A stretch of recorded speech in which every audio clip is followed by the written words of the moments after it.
जय राधा माधव जय कुंज बिहारी जय गोपी जन वल्लभ जय गिरिवरधारी यशोदानंदन व्रज जन रंजन यशोदानंदन व्रज जन रंजन यमुना वनचारी जय राधा माधव कुंज बिहारी हरे कृष्णा कृष्ण कृष्ण हरे हरे हरे राम राम राम हरे हरे हरे कृष्ण कृष्ण कृष्ण हरे हरे हरे राम हरे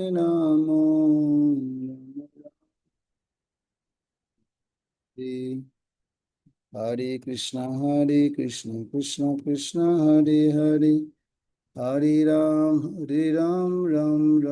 हरे हरे हरे कृष्ण कृष्ण कृष्ण हरे हरे हरे राम राम राम हरे हरे जय राधा माधव जय राधा माधव राधा माधव जय राधा माधव जय जय प्रभुपाद प्रभुपाद जय जय प्रभुपाद जय जय गुरुदेव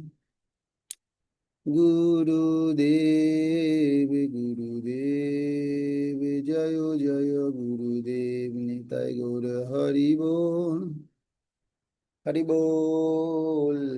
बोल निताय गौर हरि बोल जय श्री श्री राधा माधव की जय राधा कुंज भगवान की जय सावेद गौर भक्त वृंद की जय अनंत कोटि वैष्णव वृंद की जय पॉजिटिव थिंकर कोर्स संशोधन कर समस्त शिक्षार्थी वृंद की जय हरे कृष्णा ओम अज्ञानतिमिरन्धस्य ज्ञानञ्जनो शलाकया चक्षुरुन्मीलितं येन तस्मै श्रीगुरुवे नमः श्रीचैतन्यमनोभीष्टं स्थापितं येन भूतले स्वयं रूपो कदा मह्यं ददाति स्वपदान्तिकं वन्देऽहं श्रीगुरु श्रीयुतपदकमलं श्रीगुरून् वैष्णवंश्च श्रीरूपं साग्रजातं सहगण रघुनाथं सुजीवम् साद्वैतं सावधूतं पुरिजनसहितं कृष्णचैतन्यदेवं श्रीराधाकृष्णपादान् सहगणललिता श्री विशाखान्वितांश्च नम ॐ विष्णुपादाय कृष्णप्रेष्ठाय भूतले श्रीमते भक्तिवेदान्तस्वामिनीति नामिने नमस्ते सरस्वती देवी गौरवाणी प्रचारिणे निर्विशेषशून्यवादी पश्चात्पदेशतारिणे हे कृष्ण करुणा सिंधु दीनबंधु जगतपते गोपेश गोपिका कांत राधा कांत नमस्तुते तप्त कांचन गौरांगी राधे वृंदावनेश्वरी वृषभानुसुते देवी प्रणमामि हरिप्रिये नीलाचल निवासाय नित्याय परमात्मने बलभद्र सुभद्राभ्यां जगन्नाथयते नमः जय श्री कृष्ण चैतन्य प्रभु नित्यानंद श्री अद्वैत गदाधर शिवासादि गौरभक्त वृंद हरे कृष्णा कृष्ण कृष्ण हरे हरे हरे राम राम राम हरे हरे ओम नमो भगवते वासुदेवाय ओम नमो भगवते वासुदेवाय ओम नमो भगवते वासुदेवाय नारायणं नमस्कृत्य नरं चैव नरोत्तमं देवीं सरस्वतीं व्यासं ततो जयमुदीरयेत् हरि ओम तत्सत् यस्य प्रसादात् भगवत् प्रसादो यस्य प्रसादन्न गतिकुतोऽपि ध्यानं स्तुवंस्तस्य जशस्रि छन्दं वन्दे गुरुश्री चरणारविन्दं वन्दे गुरुश्री चरणारविन्दं वन्दे गुरुश्री चरणारविन्दं हरे कृष्ण হরে কৃষ্ণ। আমি অত্যন্ত নিজেকে সৌভাগ্যবান মনে করছি। প্রাতকালীন গুরুদেবের কথা নিয়ে আজকের আমাদের আলোচনা হবে। বিশেষ করে এই যে কোর্সটি, এই কোর্সটি বলা হয় positive thinker course. Positive thinker কোর্সে আমরা এমন কিছু বিষয় শিখি যে বিষয়গুলো আমাদের নিজের আধ্যাত্মিক অগ্রগতির জন্য কিভাবে সদাচার নির্মাণ হবে, সেই সদাচার সম্পর্কিত শিক্ষা আমরা লাভ করতে পারি। তার মধ্যে আজকে আমরা থার্ড লেসন শুনবো। থার্ড লেসনে আমরা পারমার্থিক সদ্গুরু নির্বাচন সম্পর্কে আমরা জানবো। ইতিমধ্যে যারা আপনারা আইডিসি অর্থাৎ ইসকন শিষ্য প্রশিক্ষণ কোর্স করেছেন, তারা সদ্গুরু সম্পর্কে বা গুরুদেব সম্পর্কে আপনারা শুনেছেন, জেনেছেন গুরুদেবের যোগ্যতা কি। আর যারা করেননি তাদের জন্য এটা সম্পূর্ণ নতুন একটি টপিক, যেটা আগে কখনো আপনারা শুনেননি, দেখেননি এবং জানতেন না। তো আমি প্রথমে আপনাদেরকে জিজ্ঞাসা করতে চাই যে পারমার্থিক সদ্গুরু নির্বাচন ক্ষেত্রে বা এই পারমার্থিক সদ্গুরু দেবের কি আসলে কি আদৌ প্রয়োজন আছে কিনা। তো আপনাদের মধ্যে হাত তুলে বলবেন যে আসলে গুরুদেব প্রয়োজন আছে কিনা। যদি প্রয়োজন থাকে, কেন আমি আহ গুরুদেব গ্রহণ করব, এর প্রয়োজনীয়তাটা কি। একজন দুইজন থেকে শুনতে চাই, কে বলবেন, হাত তুলুন।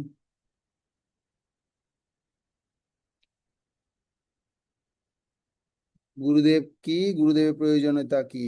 যদি আপনি মনে করেন যে পারমার্থিক, প্রথম প্রশ্ন হচ্ছে পারমার্থিক জীবনে কি গুরুদেবের প্রয়োজন আছে কিনা। প্রীতম বাবু বলুন, হাত তুলেছেন আপনি, সাউন্ড অন করুন।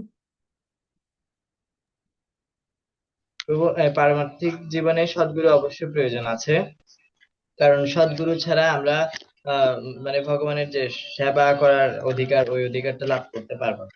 এছাড়া এই এছাড়া আর কিছু আছে? মনে হচ্ছে না। ওকে, থ্যাংক ইউ। এবার আনন্দময়ী শ্রীধাম দাস, ও বলুন আপনি। সরি, আবার আবার একটু অন করুন। হ্যাঁ। তো অবশ্যই আমাদের গুরু গ্রহণের প্রয়োজনীয়তা আছে, কেননা গুরু হচ্ছে আমাদের কৃষ্ণ এবং কৃষ্ণের সাথে সংযোজনকারী। সেজন্য কৃষ্ণ এবং অবশ্যই গুরু কৃষ্ণের সাথে গ্রহণের প্রয়োজনীয়তা। কৃষ্ণ এবং কৃষ্ণের সাথে কিভাবে সংযোজন হলো?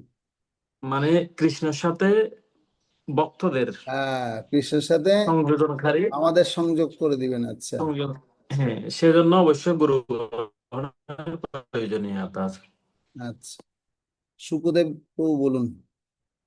ধন্যবাদ, বলুন সুখদেব। হরে কৃষ্ণ প্রভু, দণ্ডবত প্রণাম প্রভু। আহ যেটা বলতে চাইছিলাম ওটা বলে ফেলছি যদিও।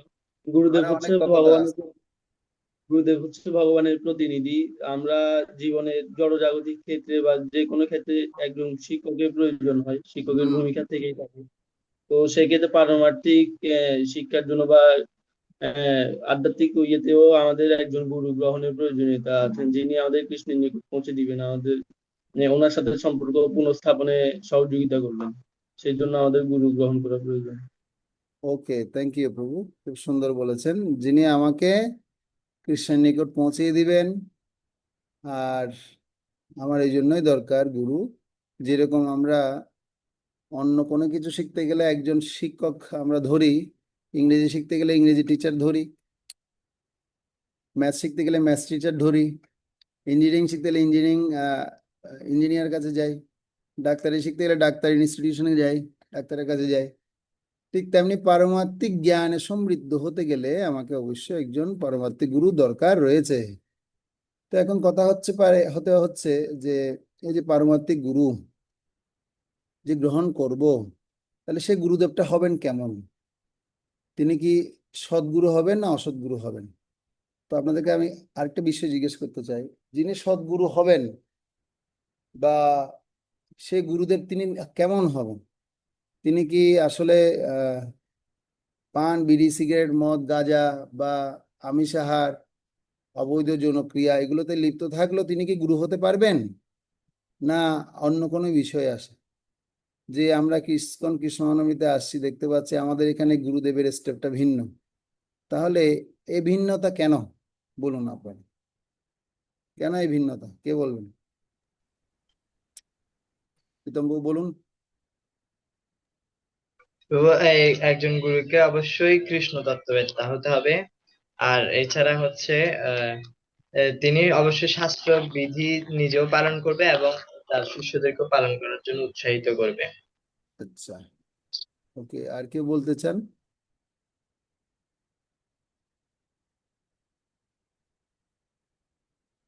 তিনি শাস্ত্র তত্ত্ববেত্তা যদি না হন তাহলে কি অসুবিধা? আর যদি তিনি এই সমস্ত নিয়ম কানুন গুলো যদি পালন না করেন তাহলে কি অসুবিধা হবে বলুন?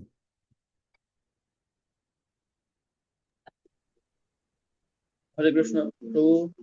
আহ, শাস্ত্রে গুরু সদ্গুরুদেবের কিছু ডেফিনিশন রয়েছে। তো সেখানে বলা হচ্ছে যে গুরুদেবকে অবশ্যই কৃষ্ণ তত্ত্ববেত্তা হতে হবে, বৈষ্ণবীয় 26টি গুণাবলীর অধিকারী হতে হবে। হুম। অন্যথায় আর পূর্ববর্তন আচার্য বর্গের পদাঙ্ক অনুসরণ করতে হবে। তাকে অবশ্যই 4টি নিয়ম পালন করতে হবে, অন্যথায় তিনি সদ্গুরুদেব হওয়ার কোয়ালিফিকেশন মানে অর্জন করতে পারে না। ওকে, থ্যাংক ইউ, হরে কৃষ্ণ। ঠিক আছে, তাহলে আমরা মোটামুটি আলোচনার প্রসঙ্গ শুনছি। এবার আমি আপনাদেরকে একটা স্লাইডে নিয়ে যাচ্ছি। এই স্লাইডে একটু ডিজাইন করা হয়েছে কিভাবে আমরা পারমার্থিক গুরু নির্বাচন করব এবং বিভিন্ন শাস্ত্র সদাচার থেকে আমরা শ্রবণ করব। আশা করি আপনারা দেখতে পাচ্ছেন, দেখা যাচ্ছে? ওকে। তো আমাদের আজকের আলোচনা হচ্ছে পারমার্থিক সদ্গুরু নির্বাচন। সদ্গুরুদেবের যোগ্যতা, সাধুগুরু শাস্ত্রের মাধ্যমে বিচার করা, সদাচার থেকে আলোচনা করব, ব্যবহারিক ভক্তিমূলক সেবা, সাধন ভক্তি, বৈদি এবং রাগানুগা ভক্তি, কেন আমরা আরতি করি, তিলক করি বা ধুতি পরি, এই বিষয়ে আমরা আজকে শুনব। পজিটিভ থিঙ্কার কোর্সে বিশেষ করে আমাদের সদাচার শেখানো হয়। তথাপি ভক্ত স্বভাব মর্যাদা রক্ষণ, মর্যাদা পালন হয় সাধুর ভূষণ। সাধুর ভূষণ এবং ভক্তের স্বভাব কিভাবে হবে, কি আচরণ হবে, এই প্রণালী শ্রী চৈতন্য মহাপ্রভু সনাতন গোস্বামীকে তিনি দশাশ্বমেধ ঘাটের মধ্যে বসিয়ে বসিয়ে শিখিয়েছেন। এর পরবর্তীতে সনাতন গোস্বামী তিনি এই সমস্ত বৈষ্ণব সমাজের জন্য তিনি গ্রন্থ রচনা করেন। সেই গ্রন্থের নাম হচ্ছে হরিভক্তি বিলাস গ্রন্থ। আর সেই হরিভক্তি বিলাস গ্রন্থে তিনি বিশেষ করে সদাচারের সম্পূর্ণ শিক্ষা তিনি কি করেছিলেন, তুলে ধরেছেন।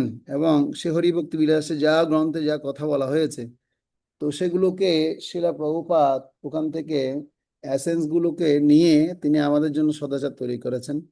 আর শিলা প্রভুপাদের বিভিন্ন লেটার্স গুলো এবং শিলা প্রভুপাদের বিভিন্ন প্রবচন থেকে কোট করে আমাদের জন্য সদাচারের শিক্ষা লিপিবদ্ধ করেছেন আমাদের ইসকনের অন্যতম দুইজন আচার্য। এখানে হচ্ছে পূজ্যপাদ শ্রী শ্রীমৎ ভক্তি চারু স্বামী মহারাজ এবং পূজ্যপাদ শ্রী শ্রীমৎ রাধানাথ স্বামী মহারাজ। ওনারা এই সদাচারের একটা সুন্দর গ্রন্থ লিখেছেন যার নাম হচ্ছে বৈষ্ণব সদাচার। আশা করি আপনারা এটা আপনাদের যারা ভয়েস আছেন ভয়েস জীবনেও সেটা পড়া হয়। আমি আমার ব্যক্তিগত জীবনে সেই বৈষ্ণব সদাচার গ্রন্থটা মনে হচ্ছে 100-150 বারের উপর পড়েছি, কিন্তু তথাপি এই সমস্ত শিক্ষাগুলো আমাদের কি থাকে না, আমার ব্যক্তিগতভাবে সবসময় মনে থাকে না। কেননা জড়জগতে আমরা এত বেশি ভোগ্য উন্মুখ যে আমাদের এই সদাচার শিক্ষা সবসময় আমাদের কি থাকে না, এই ধ্যান থাকে না। এই জন্য উচিত হচ্ছে কি করা, প্রতিনিয়ত এগুলো নিয়ে চর্চা করা, অনুশীলন করা। তাহলে আমরা সেখান থেকে আমাদের প্রকৃত লক্ষ্যে আমরা ফিরে যাওয়ার জন্য আমাদের প্রচেষ্টাটা আমরা নির্মাণ করতে পারবো। তাহলে আমরা এগিয়ে যাই। আমাদের আলোচনা করেছি কেন একজন গুরু গ্রহণ করা উচিত। তো আপনারা বললেন যে অবশ্যই আমাদের যিনি ভগবানের সাথে আমাদের সম্পর্ক তৈরি করে দিবেন, এই জন্য একজন গুরু গ্রহণ করা উচিত, সেটা আপনারা বলেছেন। এবং আমি এও জিজ্ঞেস করেছি, আপনারা উত্তর দিয়েছেন যে ব্যবহারিক উদাহরণ সব বলুন, সাধারণ মানুষরা কেন সাধুদের কাছে যায়, তারা সাধুদের কাছ থেকে কি কামনা করেন। তো আপনারা এর উত্তর বললেন যে আসলে প্রভু যিনি একজন সদাচারী না হবেন তাহলে তিনি আমাদেরকে কৃষ্ণ তত্ত্ববেত্তা না হলে তিনি কৃষ্ণকে দিতে পারবেন না। তো আমরা এরকম সাধু এবং গুরুর কাছে কেন যাই, যে তিনি যদি কৃষ্ণ তত্ত্ববেত্তা হন তাহলে আমিও তার থেকে কৃষ্ণ তত্ত্বজ্ঞান লাভ করে আমিও কৃষ্ণ সম্পর্কে উপলব্ধি করতে সমর্থ হব। তো এখন তাহলে এই যে সৎ গুরুদেব যিনি হবেন, তাহলে তিনি তার কি যোগ্যতা? তিনি অবশ্যই শাস্ত্র তত্ত্বজ্ঞ হবেন, অবশ্যই বৈষ্ণব হতে হবে তাকে। একজন প্রভু বললেন, শুকদেব প্রভু বললেন, বৈষ্ণব যিনি হবেন তার 26টা গুণাবলী দরকার রয়েছে। কি বৈষ্ণবের 26 গুণাবলী? তো আমরা জানি যে সে শ্রী চৈতন্য মহাপ্রভু সনাতন গোস্বামীকে বৈষ্ণবের 26 গুণাবলী সম্পর্কে বলছেন। কৃপালু, অকৃতদ্রোহ, সত্যসার সম, নির্দোষ বদান্য মৃদু, শুচি অকিঞ্চন, সর্ব উপকারক শান্ত, কৃষ্ণৈক শরণ, অকাম অনিহস্থির বিজিত সরগুণ, মৃতভূক অপ্রমত্ত মানদমানি, গম্ভীর পূর্ণ মৈত্র, কবি দক্ষ মণি। এ হচ্ছে বৈষ্ণবের 26 গুণ। আর এই গুণগুলো কিন্তু যিনি অর্জন করবেন, তিনি কোন কোন ক্ষেত্রে সেই গুণগুলো প্রয়োগ করবেন সেটা একটা কিন্তু কি আছে, গুরুত্ব আছে। কোন গুণ কোন জায়গায় তিনি কাজে লাগাবেন। তো এই জন্য কিছু গুণ আছে হচ্ছে তিনি নিজের জন্য ডেভেলপ করবেন, কিছু গুণ হয়তো তিনি অন্যের জন্য কি করবেন, বিতরণ করবেন। আর কিছু গুণ আছে তিনি হচ্ছেন কি করবেন, তিনি সমাজের জন্য সেই গুণগুলো ব্যবহার করবেন। তাহলে তিনি একজন বৈষ্ণব হতে হবে, তিনি বৈষ্ণব হবেন। আর এই বৈষ্ণবের আরো গুণ সম্পর্কে ভগবত গীতায় বর্ণনা করা হচ্ছে। দ্বাদশ অধ্যায়ে আপনারা যদি পড়েন 13 থেকে 20 নম্বর শ্লোক, এবং এবং ত্রয়োদশ অধ্যায়েও কি করা আছে এভাবে, আহ অর্থাৎ বৈষ্ণবের গুণ সম্পর্কে সুন্দর আলোচনা রয়েছে। তো আমরা দেখতে পাচ্ছি একজন অবশ্যই কি করতে হবে, গুরুদেবের প্রথম যোগ্যতা আছে তিনি অবশ্যই একজন বৈষ্ণব হবেন। ষটকর্ম নিপুণ বিপ্র মন্ত্রতত্ত্ব বিশারদঃ, অবৈষ্ণব গুরুণ্যঃ সৎ বৈষ্ণব শপথ গুরুণ্য। কোনো ব্রাহ্মণ যদি ব্রাহ্মণের 6টি কর্মে নিপুণ হয় এবং তন্ত্র মন্ত্রে বিশারদ হয়, কিন্তু সে যদি কৃষ্ণভক্ত না হয়, তাহলে সে গুরুণ্য অর্থাৎ গুরু হতে পারে না। এমনকি তিনি চণ্ডাল কুল অদ্ভুত ব্যক্তিও যদি শুদ্ধ কৃষ্ণভক্ত হয়, তাহলেও সে গুরু হতে পারে। তো এই সম্পর্কে আমরা শাস্ত্রে বিভিন্ন রেফারেন্স আমরা পাই। এই যে 26 গুণাবলীর মধ্যে সবচেয়ে গুরুত্বপূর্ণ গুণাবলী হচ্ছে তিনি কি হবেন, কৃষ্ণৈক শরণ, মানে কৃষ্ণকে তিনি স্মরণ করবেন, কৃষ্ণ তত্ত্ববেত্তা হবেন। এবং কৃষ্ণ ভক্ত যদি তিনি না হন, তাহলে তাকে গুরুর ডিপার্টমেন্টে তাকে রাখা যাবে না। তাকে গুরুর ডিপার্টমেন্টে রাখলে তিনি সঠিক মানে গুরু রূপে কে হবেন না, পরিগণিত হবেন না। এই জন্য তাকে গুরুর ডিপার্টমেন্টে রাখতে হলে তাকে সবচেয়ে বড় গুণ হচ্ছে কি, 26 গুণাবলীর মধ্যে শ্রেষ্ঠ গুণ হচ্ছে কৃষ্ণৈক শরণ বা কৃষ্ণ তত্ত্ববেত্তা হবেন। তারপর বলা হচ্ছে যে শুদ্ধ, বিশেষ করে যদি কেউ চণ্ডাল কুলেও যদি জন্মগ্রহণ করে, এই সম্পর্কে শিল কৃষ্ণদাস কবিরাজ গোস্বামী বলছেন, মুচি থেকে সূচি হয় যদি কৃষ্ণ বোঝে, সূচি থেকে মুচি হয় যদি কৃষ্ণ তেজে। তো সূচি ব্যক্তিও যদি কি করেন, সে কৃষ্ণ ভক্তি না করেন, তাহলে তাকেও মুচির মতো বলা হচ্ছে। আর যদি একজন মুচি যদিও কৃষ্ণ ভক্ত করে, তাহলে তাকেও কি বলা হচ্ছে, তাকেও গুরু, সেও গুরুপদ লাভ করতে পারে। যেই কৃষ্ণ তত্ত্ববেত্তা সেই গুরু হন। সেজন্য এখানে সে কথা বলা হচ্ছে শ্লোকের আলোকে, যিনি চণ্ডাল কুলো কি করেছেন, অদ্ভুত ব্যক্তিও যদি শুদ্ধ কৃষ্ণ ভক্ত হন, তাহলে সেও গুরু গুরু হতে পারে। ও, স্লাইড দেখা যাচ্ছে না, আপনি যেটা পড়ছেন একটু স্টপ শেয়ার দিয়ে আবার দিতে হবে। স্লাইড দেখা যাচ্ছে না। দেখা যাচ্ছে এখন? দেখা যাচ্ছে? হরে কৃষ্ণ। হ্যাঁ, আমি এই শ্লোকটাই দেখাচ্ছিলাম আপনাদের। এখন দেখা যাচ্ছে। থ্যাংক ইউ প্রভু। তো আমি যেটা বলছিলাম, মুচি থেকে সূচি হয় যদি কৃষ্ণ বোঝে, সূচি থেকে মুচি হয় যদি কৃষ্ণ তাজে। কৃষ্ণকে যদি কেউ ত্যাগ করে, তাহলে তিনি যদি ব্রাহ্মণ হন, তাহলে তিনি গুরু হতে পারবেন না। তো এই ব্যাপারে গুরুদেবের যোগ্যতা সম্পর্কে আরো বলা হচ্ছে যে নিজস্ব মতবাদ তিনি প্রচার করবেন না। তিনি কি করবেন না, নিজের মন গড়া তিনি তত্ত্ব কথা বলবেন না। তিনি যা বলবেন কৃষ্ণের কথাই বলবেন। যেমন আমরা শিল প্রভুপাদকে দেখি, শিল প্রভুপাদ তিনি এই পৃথিবীতে সারা 500টিরও অধিক কি আছে, ভগবদ গীতা আছে। ভগবদ গীতা থাকা সত্ত্বেও শিল প্রভুপাদ কেন আবার ভগবদ গীতা লিখে তার পাশে লিখে দিলেন অ্যাজ ইট ইজ? তার কারণ কি? তার কারণ হচ্ছে, তিনি অ্যাজ ইট ইজ লেখার কারণ হচ্ছে যে ভগবান কৃষ্ণ যেভাবে বলেছেন, সেই অ্যাজ ইট ইজ কথা তিনি প্রভুপাদ কি করেছেন সেটা তার গীতার মধ্যে তুলে ধরেছেন। এই জন্য নিজস্ব মতবাদ তিনি কি করবেন না, কখনো প্রচার তিনি করবেন না। শাস্ত্র সিদ্ধান্ত উপলব্ধি করবেন এবং আচরণ করবেন। আমরা দেখতে পাই শিলা প্রভুপাদের জীবনীতে তিনি অর্থাৎ শাস্ত্রের যা নিয়ম রয়েছে, য শাস্ত্রবিধি মুৎসৃজ্য বর্ততে কাম কারত নচ সিদ্ধিমবাপ্নোতি ন সুখম ন পরমাগতি। তো কেউ যদি শাস্ত্রীয় সিদ্ধান্ত উপলব্ধি এবং আচরণ করে যদি তার নিজের জীবনে প্রয়োগ না করে, তিনি কখনো কি হতে পারবেন না, তিনি কখনো সুখ শান্তি এবং আনন্দ তিনি কখনো প্রাপ্ত হতে পারবেন না। সেজন্য যিনি শাস্ত্র তত্ত্বজ্ঞ ব্যক্তি হবেন, তিনি শাস্ত্রকে উপলব্ধি করবেন।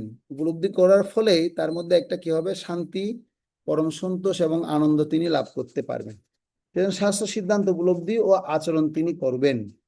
এবং বলা হচ্ছে যে কেহ করেন আচার, কেহ করেন আচার, কেউ শ্রী চৈতন্য মহাপ্রভু বলছেন যে আচার করেন কেহ, না করেন প্রচার, প্রচার করেন কেহ, না করেন আচার, আচারী প্রচারী দুই নামের কার্য, তুমি জগতের গুরু, তুমি জগতের আর্য। যদি গুরু যদি হতে হয় তাহলে তাকে অবশ্যই কি করতে হবে, আচার করতে হবে।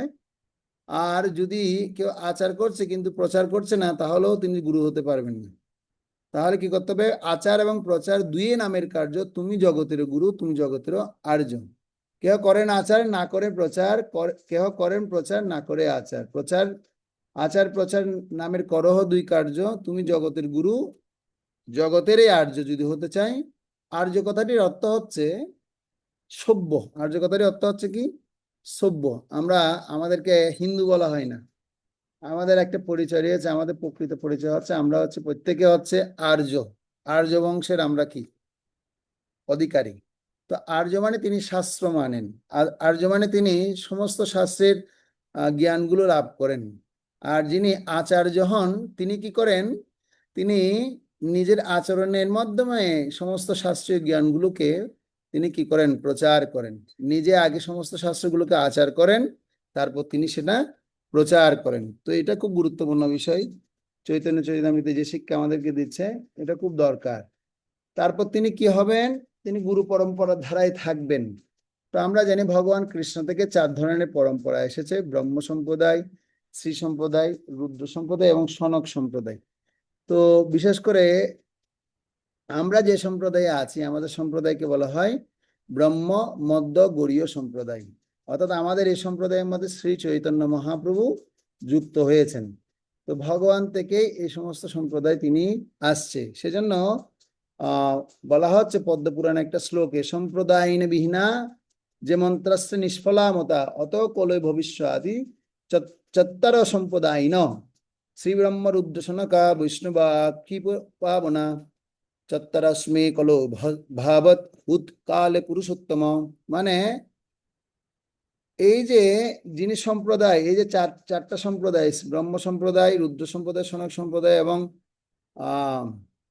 শ্রী সম্প্রদায়, এই 4টা সম্প্রদায়কে একমাত্র কি করা হচ্ছে, এটা শাস্ত্রে অনুমোদন করা হচ্ছে। আরগুলো সব হচ্ছে কি সম্প্রদায় বিহীনা বলা হচ্ছে, সম্প্রদায় বিহীনা। তো এখন আপনাদের কথা আসতে পারে, প্রভু তাহলে আমরা 4টা সম্প্রদায়ের মধ্যে যে কোনো একটা সম্প্রদায়ে যুক্ত হতে পারি? হ্যাঁ, একদম নির্দ্বিধায় আপনি যে কোনো একটা সম্প্রদায়ে যুক্ত হয়ে যান, তাহলে আপনি ভগবানের কাছে ফিরে যাবেন, কোনো অসুবিধা কিছু নেই। কিন্তু ব্যাপার হচ্ছে যে আমাদেরকে একটু গুরুত্বটা বুঝতে হবে। কোন সম্প্রদায়ে আমরা থাকলে আমাদের জন্য সুযোগটা খুব সহজ হবে, এবং কোন সম্প্রদায়ে ভগবান স্বয়ং এসেও তিনি তার কথা এবং তিনি এই জগতের জন্য সুব্যবস্থা করে গেছেন, সেটা আমাদের বুঝতে হবে। তো বিশেষ করে ব্রহ্ম সম্প্রদায়ে শ্রী চৈতন্য মহাপ্রভু কলিযুগের পাবন অবতার। এই যে চারি যুগে চারি ধর্ম জীবেরও কারণ, কলিযুগে ধর্ম হয়ে নাম সংকীর্তন। আর এই সংকীর্তন নাম শ্রী চৈতন্য মহাপ্রভু তিনি ব্রহ্ম সম্প্রদায়ে যুক্ত হয়ে তিনি এই সম্প্রদায়টাকে অনেক বেশি স্ট্রং এবং শক্তিশালী করেছেন। বিদায় আজকের দিনে আমরা দেখতে পাচ্ছি এই সম্প্রদায়ের প্রচুর ভক্ত সারা পৃথিবী বিশ্বজগতে তারা কি হচ্ছেন, যুক্ত হচ্ছেন। এটা হচ্ছে মহাপ্রভুর বিশেষ কৃপা এবং মহাপ্রভুর ইচ্ছা হচ্ছে আপনারা সবাই কি করুন, এই সম্প্রদায়ে যুক্ত হন। এই সম্প্রদায়ে যুক্ত হলে লাভ কি হবে, আপনাদের অনেক বেশি কঠোর যাগযজ্ঞের কোনো দরকার নেই, শুধুমাত্র সংকীর্তন যজ্ঞের মাধ্যমেই আমরা আপনারা সবাই কি হতে পারবো, এই জগৎ থেকে মুক্ত হতে পারবো। সেজন্য প্রত্যেকের উচিত হচ্ছে এই যে এই যে আমরা সুযোগটা পেয়েছি ব্রহ্মমত গরীয় সম্প্রদায়ে অন্তর্ভুক্ত হওয়ার জন্য, সেই সম্প্রদায়টাকে এমনভাবে যত্ন সহকারে গ্রহণ করা, এবং যার ফলশ্রুতিতে আমরা কি করতে পারবো, এই যে গুরুদেবের সদ্গুরুদেবের যে যোগ্যতার কথা বলা হচ্ছে, সেটা আমি অনুভব করতে পারবো যে না, আসলে আমি সত্যি সদ্গুরুদেব গ্রহণ করেছি। এই জন্য আমাদের প্রত্যেককে এই বিষয়ে খুব ধ্যান দিতে হবে। কেবল তিনি সংস্কৃতির পণ্ডিত হবেন না, তিনি বেদের সার শ্রীকৃষ্ণকেও জানাবেন। তো আমরা জানি যে যদি সংস্কৃত পণ্ডিত যদি হলেও শুধু হবে না, তার পণ্ডিতের মধ্যে বিশ্বাস আছে আছে কিনা সেটা দেখতে হবে। এরকম একটা কাহিনী আপনারা অনেকবার শুনেছেন, সেই কাহিনী কথা আমি আপনাদেরকে আবার শোনাচ্ছি। তো একবার এক নারদ মুনি তিনি কি করলেন, নারদ মুনি তিনি বৈকুণ্ঠ থেকে এই জগতে আসলেন। এসে তিনি একটু ভগবানের ভক্তদের একটু দর্শন করার জন্য তিনি ভ্রমণ করছেন। তো তিনি ভ্রমণ করতে করতে তিনি কি করলেন, তিনি এক পণ্ডিতের পাঠশালার পাশ দিয়ে যাচ্ছেন, আর পণ্ডিত খুব সুন্দর মতো তিনি কি করছেন, ভগবান সম্পর্কে জানাচ্ছেন। যে কি ভগবান কে, সবাই স্টুডেন্টরা গুরুকুলের ছেলে বাচ্চারা বলছে বলছে ভগবান আছেন কৃষ্ণ, ঈশ্বর পরম কৃষ্ণ, সচ্চিদানন্দ বিগ্রহ, অনাদি রাধে গোবিন্দ, সর্ব কারণ কারণম। এভাবে বাচ্চারা সবাই কি করছে, বলা বলি করছে ভগবানকে, ভগবান আছেন কৃষ্ণ, আছেন ভগবান, কৃষ্ণস্তু ভগবান স্বয়ং। তো এইভাবে তিনি পাঠ যখন দিচ্ছেন, তখন নারদ মুনি এটা শুনে খুব প্রসন্ন হয়ে গেছে। আর প্রসন্ন হয়ে গিয়ে তার কাছে আসছে। আসার সাথে সাথে সেই বিশেষ করে সংস্কৃত পণ্ডিত বলছে, মুনিবর প্রণাম। 2 হাত জোর করে প্রণাম দিচ্ছে, মুনিবর প্রণাম, আপনি আমার এই পাঠশালায় আসলেন, আমি অনেক কৃতজ্ঞ। বলছে না, আমি অনেক কৃতজ্ঞ, আপনি ভগবান সম্পর্কে জানাচ্ছেন এই সমস্ত সন্তানদেরকে, এই সমস্ত শিষ্যদেরকে, এবং এই সমস্ত ছাত্রদেরকে জানাচ্ছেন, তারা ভগবান সম্পর্কে জেনে খুব উপকৃত হবে। খুব মানে আমার খুব ভালো লাগছে। তো বলছে, মুনিবর আপনার এই কৃপা আশীর্বাদ আমি কামনা করি। আর আপনি তো সবসময় ভগবানের কাছেই থাকেন, আপনি কি একটু আমাকে এটা বলতে পারেন যে ভগবান কবে আমাকে কৃপা করবে? তখন মুনিবার বলছে, ঠিক আছে, আমি তো এখন বলতে পারছি না, আমি ভগবানকে জিজ্ঞেস করবো, জিজ্ঞেস করে আমি আপনাকে বলবো। এই কথা বলে মুনিবর খুব আনন্দ সহকারে তিনি সেখান থেকে বেরিয়ে গেলেন। বেরিয়ে যাওয়ার পর তিনি একটা হাসতে হাসতে যখন হাঁটতে হাঁটতে যখন কি করলেন, যে তিনি আরেকটু যখন এগিয়ে গেলেন, এগিয়ে গিয়ে তিনি দেখতে পাচ্ছেন কি এক মুচি কি করছে, সে জুতো সেলাই করছে আর ভগবানের নাম জপ করছে। আর মহাপ্রভু নারদ মুনি বলছে, কি রে বাবা, এই মুচি আবার জুতা ধরছে আবার ভগবানের নাম করছে। তো এখন সে মুচি ভগবানের এই শুদ্ধ ভক্ত নারদ মুনিকে দেখে অত্যন্ত প্রসন্ন হয়ে গেছেন। প্রসন্ন হয়ে গিয়ে বলছে, মুনিবর, আমি তো অনেক সৌভাগ্যবান যে আপনি ভগবানের শুদ্ধ ভক্তকে আমি দর্শন করেছি। আর সে ভগবানের শুদ্ধ ভক্তকে দর্শন করে তিনি কি করলেন, তিনি এত আনন্দিত হয়ে গেলেন, আনন্দিত হয়ে বলছে, মুনিবর আপনি একটু আমার গৃহে যাবেন, একটু আপনাকে আমি একটু জল ফল কিছু প্রদান করতে চাই। তখন সে মুনিবর কি করলেন, মুনিবর তার কথায় তার গৃহে গেলেন। তার গৃহে দেখতে পাচ্ছি কি উপরে চালার মধ্যে কি কোনো কি নেই, চালা ঠিক নেই, ছিদ্রের মধ্যে রৌদ্রের আলো আসছে, আসে রৌদ্রের আলো মুনিবরের মুখ বরাবর পড়ছে। আর গৃহের মধ্যে তেমন খাবার দাবারও নেই। সে কিছু শুকনো চিড়া কি করেছে তাকে খেতে দিচ্ছে, কিন্তু খুব ভক্তি তার, কিন্তু তার খুব ভক্তি, সে ভক্তিটা খুব শুদ্ধ ভক্তি। তো এইভাবে তখন তিনি মুনিবরের একটু সেবা করলেন, করার পর মুনিবরকে বলছে, মুনিবর আপনি কি একটু আমাকে ভগবানের লীলা শোনাতে পারেন? আর একটু আপনি যদি বৈকুণ্ঠ ধামে যান, একটু ভগবানকে জিজ্ঞেস করবেন ভগবান কবে আমাকে কৃপা তিনি করবেন। তো এই কথা বলার পরে মুনিবর বলছে, হ্যাঁ হ্যাঁ ঠিক আছে, আমি যাব, গেলে আমি তোমার তোমার কথা ভগবানকে বলবো, ভগবান কখন তোমাকে কৃপা করবে সেটা আমি জানতে চাইবো, যা বলবো সেটা আমি তোমাকে পরে শোনাবো। এ বলে মুনিবর তিনি বৈকুণ্ঠ ধামে চলে গেলেন। চলে গিয়ে তিনি এবার ভগবানকে সেবা করছেন। সেবা করতে করতে ভগবানের সাথে তিনি অনেক কথোপকথন হতে হতে বলছিলেন, ভগবান হে প্রভু, আজকে তো আমি এই পৃথিবীতে গিয়েছিলাম, পৃথিবী গিয়ে আমি এখন 2জন ভক্ত, তোমার 2জন ভক্তের সান্নিধ্য পেলাম। একজন সংস্কৃতিতে প্রচুর পণ্ডিত, আর আরেকজন ব্যক্তি হচ্ছে মুচি, জুতা সেলাই করে, কিন্তু সেও তোমার নাম গুণগান করছে। তো তারা আমাকে একটা প্রশ্ন করেছে, আপনি তাদেরকে কবে কৃপা করবেন? তখন ভগবান বলছেন, আসলে মুনিবর বলবো তোমাকে? বলছে, হ্যাঁ বলুন প্রভু। তুমি কি বিশ্বাস করবে? কেন বিশ্বাস করবেন, বলুন না। ভগবান তো জানে মুনিবরের হৃদয়ে কি চলছে। তখন বলছে, আসলে ব্যাপার হচ্ছে এই পণ্ডিত, সংস্কৃতির পণ্ডিত যে কখন যে আমার কৃপা পাবে সেটা আমি এখন আপনাকে বলতে পারছি না। তবে তবে এই যে মুচি যে জুতা সেলাই করছে, সে কিন্তু শীঘ্রই আমার কৃপা পাবে। বলছে এটা কি কথা বলছেন প্রভু? যে পণ্ডিত আপনার গুণনাম মহিমা কীর্তন করছে এবং জগতে সারা জগতে প্রচার প্রসার করছে, আপনি তাকে কৃপা করবেন না? বলছে আসলে সে প্রচার করছে ঠিক আছে, কিন্তু সে আমাকে পূর্ণরূপে এখনো বিশ্বাস করতে পারেনি। বলছে কি বলেন প্রভু? বিশ্বাস না করলে আপনি ঈশ্বর পরম কৃষ্ণ সেটা বলেন কিভাবে? সে বলছে বলা এক বিষয়, হৃদয়ের মধ্যে ধারণ করা আরেক বিষয়। বলছে তাহলে কিভাবে আমি বুঝবো যে সে আসলে আপনাকে হৃদয়ে ধারণ করছে না? বলছে আপনি শুধু একটা কাজ করবেন মণিবর, আপনি যখন তাদের কাছে যাবেন তখন তারা আপনাকে জিজ্ঞেস করবে যে আপনি একটু ভগবান লীলা কথা বলুন, ভগবান বৈকুণ্ঠ ধামে বসে তিনি কি করছেন সে কথা আপনি একটু বলুন। তখন আপনি এই কথাটা বলবেন, তাদেরকে শুধুমাত্র একটা কথা বলবেন যে আসলে আমি যখন বৈকুণ্ঠ ধামে গিয়েছি তখন ভগবান একটা সুইয়ের ছেদার মধ্যে মস্ত বড় হাতিকে ঢুকাচ্ছে আর বের করছে, ঢুকাচ্ছে আর বের করছে। বলছে শুধু এই কথা বলবে, তারপর তুমি বুঝে নিবে, এর পরের লাইন তুমি বুঝতে পারবে যে আসলে কি ঘটনা ঘটতে যাচ্ছে। তারপর কি হলো? তারপর হ্যাঁ, এরপরে মুনিবর তিনি ভগবানের কথা অনুসারে পরীক্ষা করার জন্য আসলেন, জগতে আবার আসছেন। প্রথমে গেলেন সংস্কৃত পণ্ডিতের কাছে, গিয়ে যাওয়ার পরে পণ্ডিত বর মুনিবরকে আবার দেখলেন, দেখার সাথে সাথে প্রণাম নিবেদন করলেন। মুনিবর প্রণাম, আপনি মনে হয় বৈকুণ্ঠ ধাম থেকে আসছেন না? একটু ভগবান লীলা কথা আমাকে শুনুন তো। আচ্ছা বলুন বলুন দেখি, ভগবান আপনি যখন গেছেন তখন কি করছেন, তিনি কি কাজটা তিনি করছেন একটু বলুন তো। তখন মুনিবর বলছে আরে বাবা, এই তো দেখি একটু শক্তিশালী শক্ত শক্ত কথা বলছে, বিনম্র ভাব তো তেমন দেখতে পাচ্ছি না, বলবো কিনা? বলবো বলবো। বলছে হ্যাঁ বলুন। বলছে আসলে ভগবান আপনাকে কবে কৃপা করবে তিনি সেটা আমাকে কিছু বলেননি, তবে আরেকজন ব্যক্তিকে ভগবান শীঘ্রই কৃপা করবেন। দেখ মিথ্যা কথা বলছে। তাহলে আচ্ছা দেখি বলুন তো দেখি, যখন আপনি গিয়েছিলেন তখন ভগবান কি করছে বলুন তো। বলছে আরে এই কথা বিশ্বাস করেনি, এখন এই পরের লাইনটা বললে কি সে বিশ্বাস করবে? মুনিবরের মনে আস্তে আস্তে সন্দেহ হয়ে যাচ্ছে। বলছে আসলে যেহেতু আপনি শুনতে যাচ্ছেন আমি বলছি, আমি যখন গেছি ভগবান তখন একটা কাজ করছিলেন। কি কাজ করছেন? সে এক মস্ত বড় হাতিকে ঢুকাচ্ছে আর বের করছে, একটা সুইয়ের ছেদা দিয়ে মস্ত বড় হাতিকে ঢুকাচ্ছে আর বের করছে, ঢুকাচ্ছে আর বের করছে।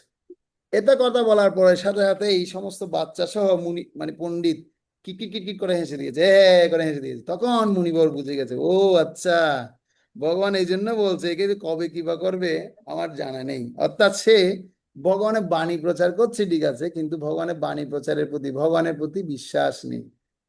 বলছে এই ধরনের অবিশ্বাসী ব্যক্তিরাও সংস্কৃতিতে পণ্ডিত বললে হবে না, বেদের সারা দেশের কৃষ্ণকে একদম তত্ত্ব ভাবে জানতে হবে। সেজন্য ভগবদ গীতা আপনারা যখন পড়বেন একটা শ্লোক পাবেন, জন্ম কর্ম চমে দিব্যম এবং যো বেতি তত্ত্বত ত্যক্তা দেহং পুনর্জন্ম নইতে মামেতি সোহরজুন।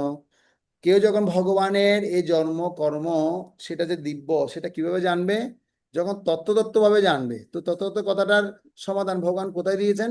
ভগবদ গীতার 11 অধ্যায়ে তিনি 51 কি 52 নম্বর শ্লোকে তিনি বলছেন যে আসলে তত্ত্ব কথাটা অর্থ হচ্ছে যিনি অনন্য ভক্তি সহকারে আমার ভজনা করবেন তাহলে তিনি আমার জন্ম কর্ম যে দিব্য সেটা বুঝতে পারবেন। বুঝে যাচ্ছে? তো সেজন্য যারা ভগবানকে তত্ত্বভাবে জানতে চাইবে তাকে অনন্য ভক্তি অনুশীলন করতেই হবে। অনন্য ভক্তি মানে সে 24 ঘন্টায় ভগবানের সেবায় সে যুক্ত থাকবে, সেখানে অন্য সে আর অন্য কোনো কিছু আর সে চিন্তা করবে না। তখনই সে ভগবানকে তত্ত্বভাবে জানতে পারবে, নাহলে সম্ভব না। তাহলে এটা আমরা জানতে পারলাম যে ভগবানের কে যদি তত্ত্ব জানবে বেদের সারা দেশার যে শ্রীকৃষ্ণ, তখনই তিনি কি হতে পারবেন? গুরু হতে পারবেন, না হলে গুরু হওয়ার কোনো সুযোগ নাই। কিন্তু এবার বলছে গুরুদেব তিনি জাতি ধর্ম বর্ণ এবং বাহ্যিক নিয়মাতির নিয়ম নীতির ঊর্ধ্বে, তিনি কোনো জাত দেখেন না, তিনি কোনো ধর্ম বর্ণ বা এই ধরনের কিছু দেখেন না। যাকেই তিনি দেখছেন তাকে আত্মারূপে দর্শন করছেন এবং তাকেই তিনি সবসময় ভগবানের গুণমহিমা কীর্তন শ্রবণ করানোর জন্য, কীর্তন পরিবেশন করার জন্য, ভগবানের কথা বলার জন্য তার কাছে প্রচার তিনি সবসময় করেন। সেজন্য কিরাত হুন আন্দ পুলিন্দ পুলকষা আবির শম্ভু যবনা খোসা দেয়া, মানে এই সমস্ত জাতিগুলোকে বলা হচ্ছে নিচু জাতি। এই সমস্ত নিচু জাতিদেরকেও তিনি কি করেছেন? তিনি কৃপা করেন। যেমন শিল প্রভুপাদ তিনি সারা বিশ্বজগতে পাশ্চাত্য দেশের সমস্ত যবন কষাদয়া হুন আন্ধ্র পুলিন্দ পুলকষা এগুলো সব নিচু নিচু জাতি। এই সমস্ত নিচু জাতিদেরকেও তিনি শিল প্রভুপাদ কৃপা করে তিনি তাদেরকে শুদ্ধ করে গুরু বানিয়েছেন। বানিয়েছেন না? আমরা দেখতে পাই কিনা? বানিয়েছেন কিনা? হ্যাঁ। তো সেজন্য আমাদেরকে কি করতে হবে? এই যে কিবা বিপ্র কিবা নাসি শূদ্র কেনে নয়, যে কৃষ্ণ তত্ত্ববেত্তা সে গুরু হয়, এই যে আপনার দেখতে পাচ্ছেন এখানে ছবিতে, এরা সমস্ত বিদেশে জন্মগ্রহণ করেছে, কিন্তু তারা কৃষ্ণ তত্ত্ববেত্তা হয়েছেন বিদায় তারা গুরু হয়েছেন। তারা হাজার হাজার লাখ লাখ ভক্তদের জীবন উদ্ধার করছেন। সেজন্য চৈতন্য চৈতামৃতে মধ্যলীলার অষ্টম অধ্যায়ের 128 নম্বর শ্লোকে এই কথা বলা হয়েছে। আমরা ব্রাহ্মণ বা শূদ্র, ডাক্তার, মুসলিম, হিন্দু প্রকৌশলী বিচার না করে বরং যোগ্যতা বিচার করলে আমাদের জন্য কি হবে? সবচেয়ে ভালো হবে। সেজন্য যোগ্যতার মাধ্যম দিয়ে আমরা গুরুকে নির্বাচন করা উচিত। আমাদের কৃষ্ণ মনোনীত সোসাইটিতে আমরা দেখতে পাই অনেকেই শূদ্রকুল থেকে আসে, অনেকে নাপিত সম্প্রদায় থেকে আসে, অনেকে অন্তর্জাত শ্রেণী থেকে আসেন, কিন্তু তারা কৃষ্ণ ভক্তি অনুশীলন করার কারণে তাদের আর সেই সমস্ত যোগ্যতাগুলো থাকে না। তাদের পরম যোগ্যতা হয়ে যায় কি? তিনি হচ্ছেন কৃষ্ণ ভক্ত। তার যোগ্যতা কি হয়ে যায়? তিনি হচ্ছেন কৃষ্ণ ভক্ত। তো সেজন্য আমাদের কি করতে হবে? এই খেয়ালটা রাখতে হবে। আমরা দেখবো যিনি গুরু হবেন, ধন, নারী এবং অনুগামীদের সাথে গুরুদেবের ব্যবহার কেমন হবে তার একটা চরিত্রের কথা এখানে বলা হচ্ছে। তো আমরা জানি যে শিল ভক্তি সিদ্ধান্ত সরস্বতী ঠাকুর বলছেন, কনক কামিনী প্রতিষ্ঠা বাগিনী ছাড়িয়াছে যারে সে তো বৈষ্ণব। যিনি কনক কামিনী প্রতিষ্ঠা বাগিনী ছাড়তে পেরেছেন তাকেই বৈষ্ণব বলা হচ্ছে। তো দেখুন, যে টাকা দিয়ে গুরুকে কেনা যায় না, শিল ভক্তি সিদ্ধান্ত সরস্বতী ঠাকুর তিনি বলছেন, প্রবচন কথা বলতে গিয়ে তিনি দাতাকে তিরস্কার করেছেন। এরকম একটা সুন্দর গল্প রয়েছে যে অনুগামী বাড়ানোর জন্য আপনি সস্তা গুরু হয়ে কোনো লাভ নেই। আমি একবার দেখেছিলাম সীতাকুণ্ড মেলার মধ্যে, যখন আমরা বই প্রচার করতে যাই তখন সেখানে দেখতে পাই যে এক গুরু কি করছে, বলছে আমাকে 10 টাকা করে তোরা প্রণামী দিবি, তোদেরকে আমি কি করব, দীক্ষা দিয়ে দিব। এভাবে দেখতে পাচ্ছি শত শত ব্যক্তি লাইন, লম্বা লাইন লেগে আছে। তো শিল ভক্তি সিদ্ধান্ত সরস্বতী ঠাকুর বলছে এরকম মানে সস্তা গুরু সেজে কোনো লাভ হবে না। যিনি গুরু হবেন তার প্রথম কাজ হবে তিনি জিতেন্দ্রীয় ব্যক্তি হবেন। কি হবেন? জিতেন্দ্রীয় ব্যক্তি। তিনি বাচো বেগম মনস ক্রোধ বেগম জিহ্বা বেগম উদর উপস্থ বেগম এতান বেগানজ বিশেহে তো ধীর সর্বাপিমাম পৃথিবীংশ শিষ্যাৎ। যে সংযমী ব্যক্তি বাক্যের বেগ, ক্রোধের বেগ, জিহ্বার বেগ, মনের বেগ, উদরের বেগ ও উপস্থের বেগ, এই সর্বেগ দমন করতে সমর্থ হবেন, তিনি সমগ্র পৃথিবী শাসন করতে পারবেন। তো সেজন্য আমাদের সাধুদের প্রথম কর্তব্য, যে ফার্স্ট ডিউটি হচ্ছে বাক্যের বেগটা সংযত করা। তো যদি বাক্যের বেগ সংযত না হয় তাহলে আমার আহ কথা বলতে গেলে তিনি যদি ভগবদ গীতা সিদ্ধান্তকে অনুশীলন না করেন, ভগবদ গীতা বলছে বাক্যের বেগকে যদি কন্ট্রোল করতে হয় তাহলে কিভাবে করবেন? বলছে অনুদ্বেগ করম বাক্য সত্যম প্রিয়ম হিতম চজেত, মানে তিনি অনুদ্বেগকর বাক্য বলবেন, অর্থাৎ তিনি কখনো মানে কি করবেন না, কাউকে উদ্বেগ দিয়ে কথা বলবেন না, সত্য কথা বলবেন, তাও কি করে বলবেন? প্রিয় করে বলবেন, এবং যে কথাটা বলবেন তার হিত হচ্ছে কিনা সে দেখবেন। একে বলা হয় বাচবেগ। যদি বাচবেগ নিয়ন্ত্রণ করতে না পারি, তাহলে যদি সবসময় ভক ভক ভক ভক করতে থাকি তাহলে কি করবে? যেরকম আমরা বর্ষাকালে দেখতে পাই ব্যাঙ সবসময় ঘেগুর ঘেগুর করতে থাকে, আর সাপ এসে তখন তার গলা চিপে ধরে খেয়ে নেয়। তো সেজন্য এই বাক্যের ব্যাগটা সবচেয়ে গুরুত্বপূর্ণ একটা ব্যাগ, যে ব্যাগটা নিয়ন্ত্রণ করা খুবই দরকার। এরপর হচ্ছে মনটা তো সবচেয়ে গুরুত্বপূর্ণ বিষয়, যেটা ভগবদ গীতায় অর্জুন ভগবান কৃষ্ণকে বলছে আমি বায়ুকে পর্যন্ত নিয়ন্ত্রণ করার ক্ষমতা আমার আছে, জানেন প্রভু, কিন্তু এই মনকে আমি নিয়ন্ত্রণ করতে পারি না। এই মনকে আমি নিয়ন্ত্রণ করতে পারি না। এই মনকে নিয়ন্ত্রণ করতে গেলে আমি তো হেরে যাচ্ছি, কারণ মনের বেগ বায়ু থেকেও অনেক তীব্র। সেজন্য মনের বেগকে নিয়ন্ত্রণ করতে হলে কি করতে হবে? অত্যাধিক জ্ঞান এবং বৈরাগ্য অনুশীলন করতে হবে, এবং কৃষ্ণ ভাবনার সমস্ত শিক্ষাগুলোকে ভালো মতো কৃষ্ণের চিন্তায় মনকে নিবেশ করতে হবে। এবং এই মন যখন নিয়ন্ত্রিত হবে তখন তার হৃদয়ের মধ্যে অন্যান্য সমস্ত ইন্দ্রিয়গুলো সে নিয়ন্ত্রিত হয়ে যাবে।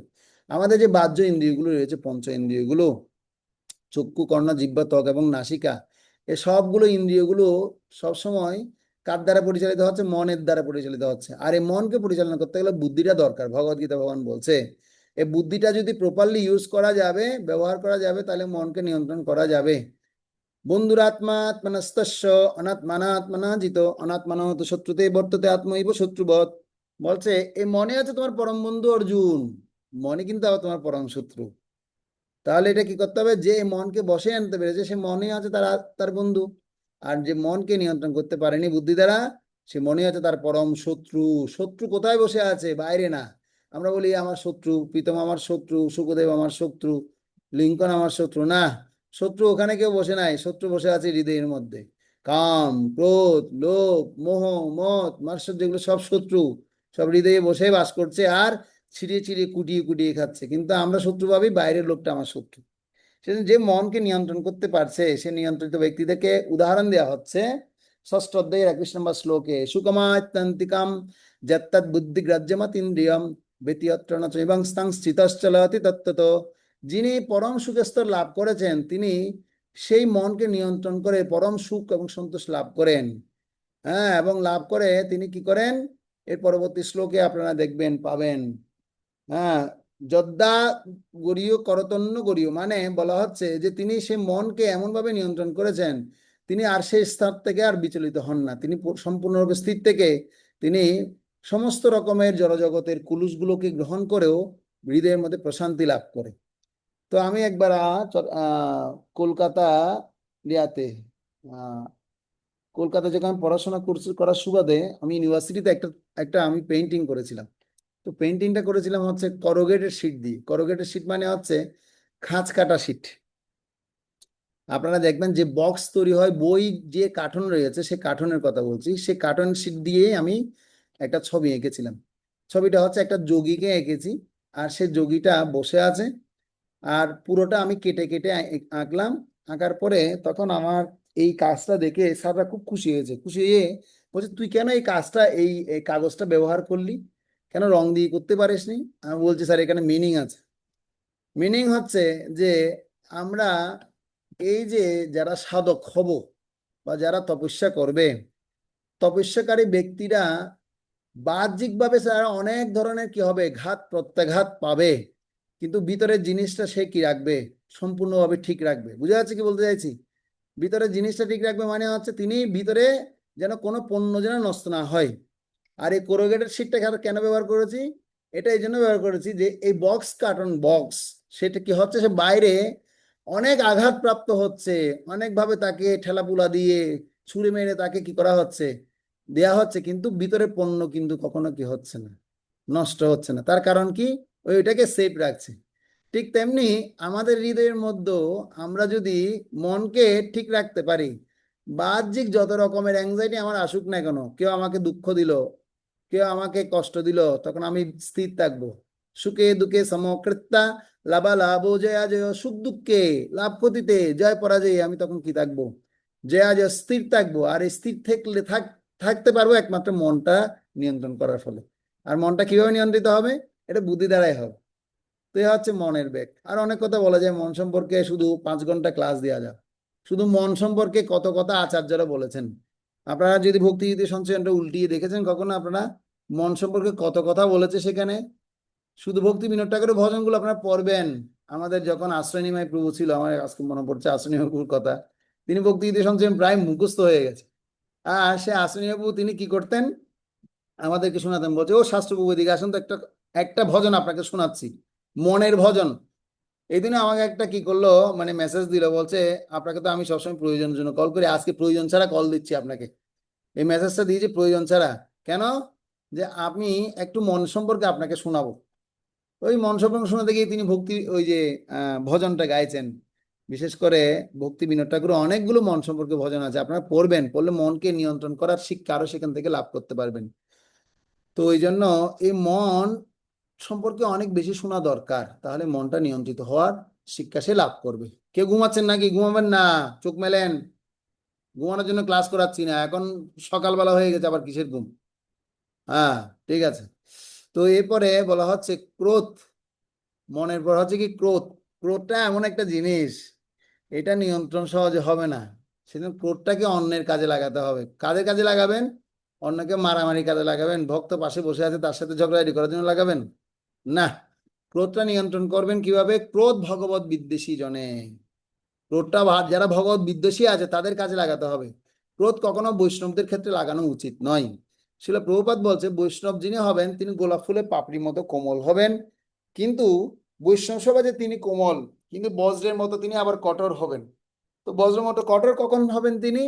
যখন ভগবত বিদ্বেষীরা থাকবে, যারা ভগবত ভক্তদের কষ্ট দিবে তাদের প্রতি খুব ক্রোধিত হতে হবে।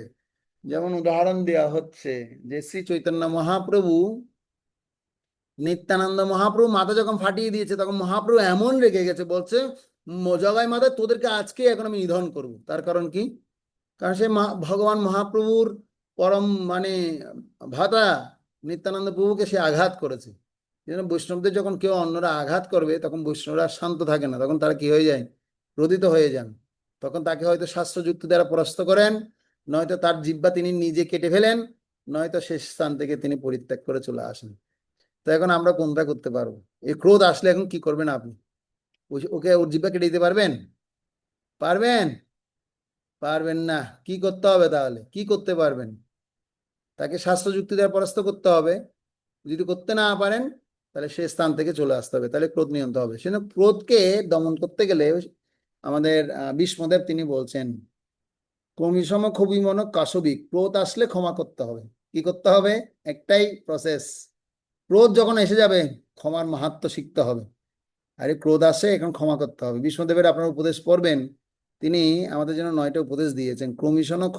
ক্রমিসম ক্ষোভী মন কাশবি, তার মধ্যে একটা উপদেশ হচ্ছে ক্রোধকে নিয়ন্ত্রণ করা। ক্রোধকে নিয়ন্ত্রণ করতে হবে, করতে গেলে ক্ষমা করতে হবে। ঠিক আছে? তো ক্ষমাই মহত্বের লক্ষণ। এরপর হচ্ছে জিহ্বা।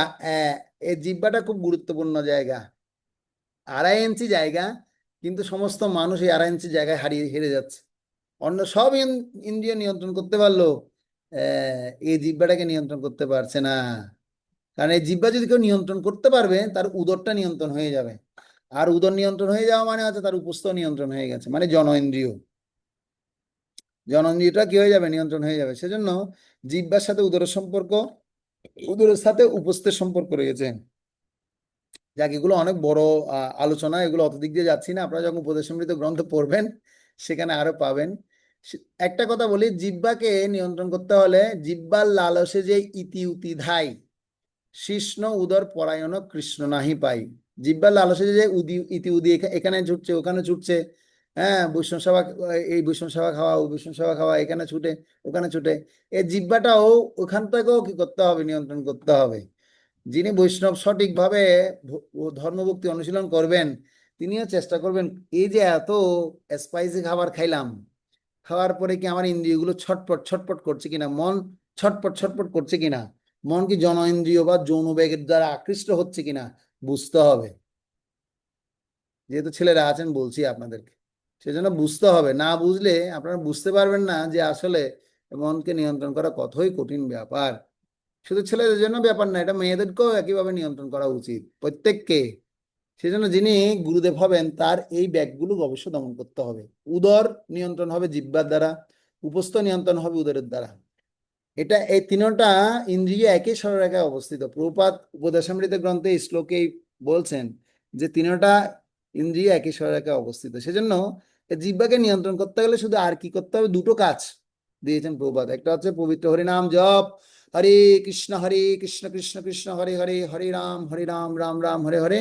আর আরেকটা হচ্ছে ভগবত প্রসাদ, মহাপ্রসাদে গোবিন্দে। হ্যাঁ, প্রসাদ তো প্রভু বিভিন্ন রকমের হতে পারে, প্রসাদের মধ্যে আবার বিস্তর আছে। একটা হচ্ছে গুরুপাক খাবার। গুরুপাক খাবার মানে প্রভুপাদ সেখানে বলছে যেটা খেলে আপনার ইন্দ্রিয়গুলো ছটপট ছটপট করবে, চঞ্চল হয়ে যাবে, সে গুরুপাক খাবার বন্ধ করতে হবে। কিন্তু পারি না, এখন নতুন ভক্ত হয়েছি মাত্র, এখনো সবে আসছি প্রভু, সবে রাজভোগ খাওয়া তো শুরু করলাম, কালকেও আমি কি রাজভোগ খেয়ে আসলাম, তো সবে শুরু করেছি প্রভু, এখনই যদি স্টপ করে দিই তাহলে কি হবে? না, যে স্টপ করতে পারবে সে কিন্তু আস্তে আস্তে ওই জায়গায় পৌঁছাতে পারবে। কোন জায়গায়? কোন জায়গায় যেতে পারবে? আস্তে আস্তে গুরুর পথে যেতে পারবে। তবে প্রসাদ জ্ঞান খাওয়া উচিত। প্রসাদ জ্ঞানে খেলে কোনো অসুবিধার কিছু হবে না। যখনই আপনি খাবেন টেস্টি হয়ে যাবে, কি টেস্টি জিনিস রে ভাই দেখো, তখনই অসুবিধাটা সৃষ্টি হয়। বুঝতে পারলেন? প্রসাদ জ্ঞানে খেলে কোনো অসুবিধার কিছু নেই। তো এটা আমরা খেয়াল রাখবো, তাহলে তিনি সারা পৃথিবী শাসন করতে পারবেন। হরিদাস ঠাকুর তিনি সবসময় উদর উপস্থ ব্যাগ নিমন্ত্রণ ছিল বিদায় বেশ্যাকেও তিনি কি বানিয়ে দিয়েছেন, তাকে বেশ্যাকেও তিনি হরিনামের মাধ্যমে ভক্ত বানিয়ে দিয়েছেন। এখন আপনি আমি কি হরিদাস ঠাকুর হয়েছে কিনা? আপনি কি পারবেন এরকম মাতাজিদেরকে ভক্ত বানিয়ে ফেলতে? ভক্ত বানাতে গিয়ে আমিও মাতাজির হাতে পড়ে যেতে পারি, করতে পারি কিনা? কি সেজন্য ইয়াং অবস্থায় আমাদের এখনো সে যোগ্যতা আসেনি, সে কোয়ালিটিসটা যেহেতু আসেনি, সেহেতু আমরা একটু সাবধান থাকবো ভক্তবৃন্দ। হরিদাস ঠাকুর মতো যখন হব তখন আমরা প্রচার করতে পারবো, ঠিক আছে? তবে ইউথরা ইউথদেরকে প্রচার করলে ভালো, যুবকরা যুবকদেরকে প্রচার করলেই ভালো। তো সামনে আমাদের একটা A+ সংবর্ধনা অনুষ্ঠান অনুষ্ঠিত হবে। আপনারা A+ সংগ্রহ যারা পেয়েছে এসএসসিতে তাদের সংগ্রহ করতে পারেন, ছেলেদের সংগ্রহ করে তাদেরকে জুড়িয়ে দিতে পারেন এই ক্যাম্প এই উৎসবে। তো আপনাদের যদি যারা পরিচিত কেউ পেয়ে থাকে একজন একজন দিলেও হয়ে যাবে অনেক, ঠিক আছে? কোটা এখনো খালি আছে, আমরা প্রায় 150 জন নিয়ে আমি প্রোগ্রামটা করব, এরকম আমাদের ইচ্ছা আছে। আপনারা চেষ্টা করুন। তো এই জন্য চেষ্টা করতে হবে যে আপনার সাবধান থাকতে হবে সব সময়। উপস্থতা খুব ডেঞ্জারাস, তো কারণ যে কোনো সময় এটা উত্তেজিত হয়ে যেতে পারে। আর আমরা স্বাভাবিকভাবে এমনিতেই আপনারা প্র্যাকটিক্যালি দেখুন না, মোবাইলটা যে পকেট থেকে বের করে নেটটা যখন অন করি, ফেসবুকে যখন একটু ক্লিক করে ঢুকার সাথে সাথেই কত কিছু দৃশ্যপট সামনে ভেসে আসে। এই বাবা একটু দেখি, জুম করে দেখি, আর একটু দেখি, আর একটু রিলস দেখি, একটু একটু রিলস দেখি, এই করতে করতে আমাদের চেতনার অবস্থা 12টা বেজেছে। বর্তমানে শুদ্ধ ভক্ত বানানোটা একটা বিশাল চ্যালেঞ্জ হয়ে গেছে। কিরকম চ্যালেঞ্জ হয়ে গেছে? যে আমরা এত মানে কি হয়ে আছি, কামাসক্ত হয়ে যাচ্ছি দিন দিন। কলিযুগে বলা হচ্ছে যে উম কি বলা হচ্ছে যে অন্নগত প্রাণ আর যৌনগত মন সবার একই অবস্থা। বিপরীত লিঙ্গের প্রতি এত আসক্তি আমাদের, এই আসক্তিটা থেকে মুক্তি পেতে পারলে গোস্বামী হয়ে যাও। কিন্তু এই আসক্তি থেকে মুক্তি পাওয়ার জন্য কথা শুনছি কিন্তু কাজ করছি না, তাহলে কি হবে? সারাক্ষণ মোবাইলটা নিয়ে পড়ে থাকছি, তাহলে তো হবে? হবে না। সাধকের জীবনেও এই বিষয়টা খুব ভাবা উচিত, ঠিক আছে? খুব গুরুত্ব দেওয়া উচিত। তো বলা হচ্ছে চলুন একজন প্রামাণিক গুরুদেবের গুণাবলী সমূহের একটি পরীক্ষা করি। তো মাইক্রোসফট কোম্পানির একটা উদাহরণ দেওয়া হয়েছে। তো সেখানে আমি ওই আলোচনাটা যাচ্ছি না, আমি আরেকটু এগিয়ে যাচ্ছি। শিষ্যের প্রতি গুরুদেবের আশীর্বাদ কেমন হবে সেটা বলছি। যেহেতু এতক্ষণ ধরে আপনার প্রসঙ্গটা বুঝতে পেরেছেন, জাগতিক জ্ঞান এবং সুবিধার বদলে আধ্যাত্মিক জ্ঞান, দীক্ষা এবং দীক্ষা হওয়ার দীক্ষা যখন গ্রহণ করবে তখন তিনি কি হবে? তিনি সম্পূর্ণভাবে পাপ মুক্ত হবেন। দীক্ষার শব্দের অর্থ আমি আপনাদেরকে একটু করে শোনাতে চাই। দি যোগ খা।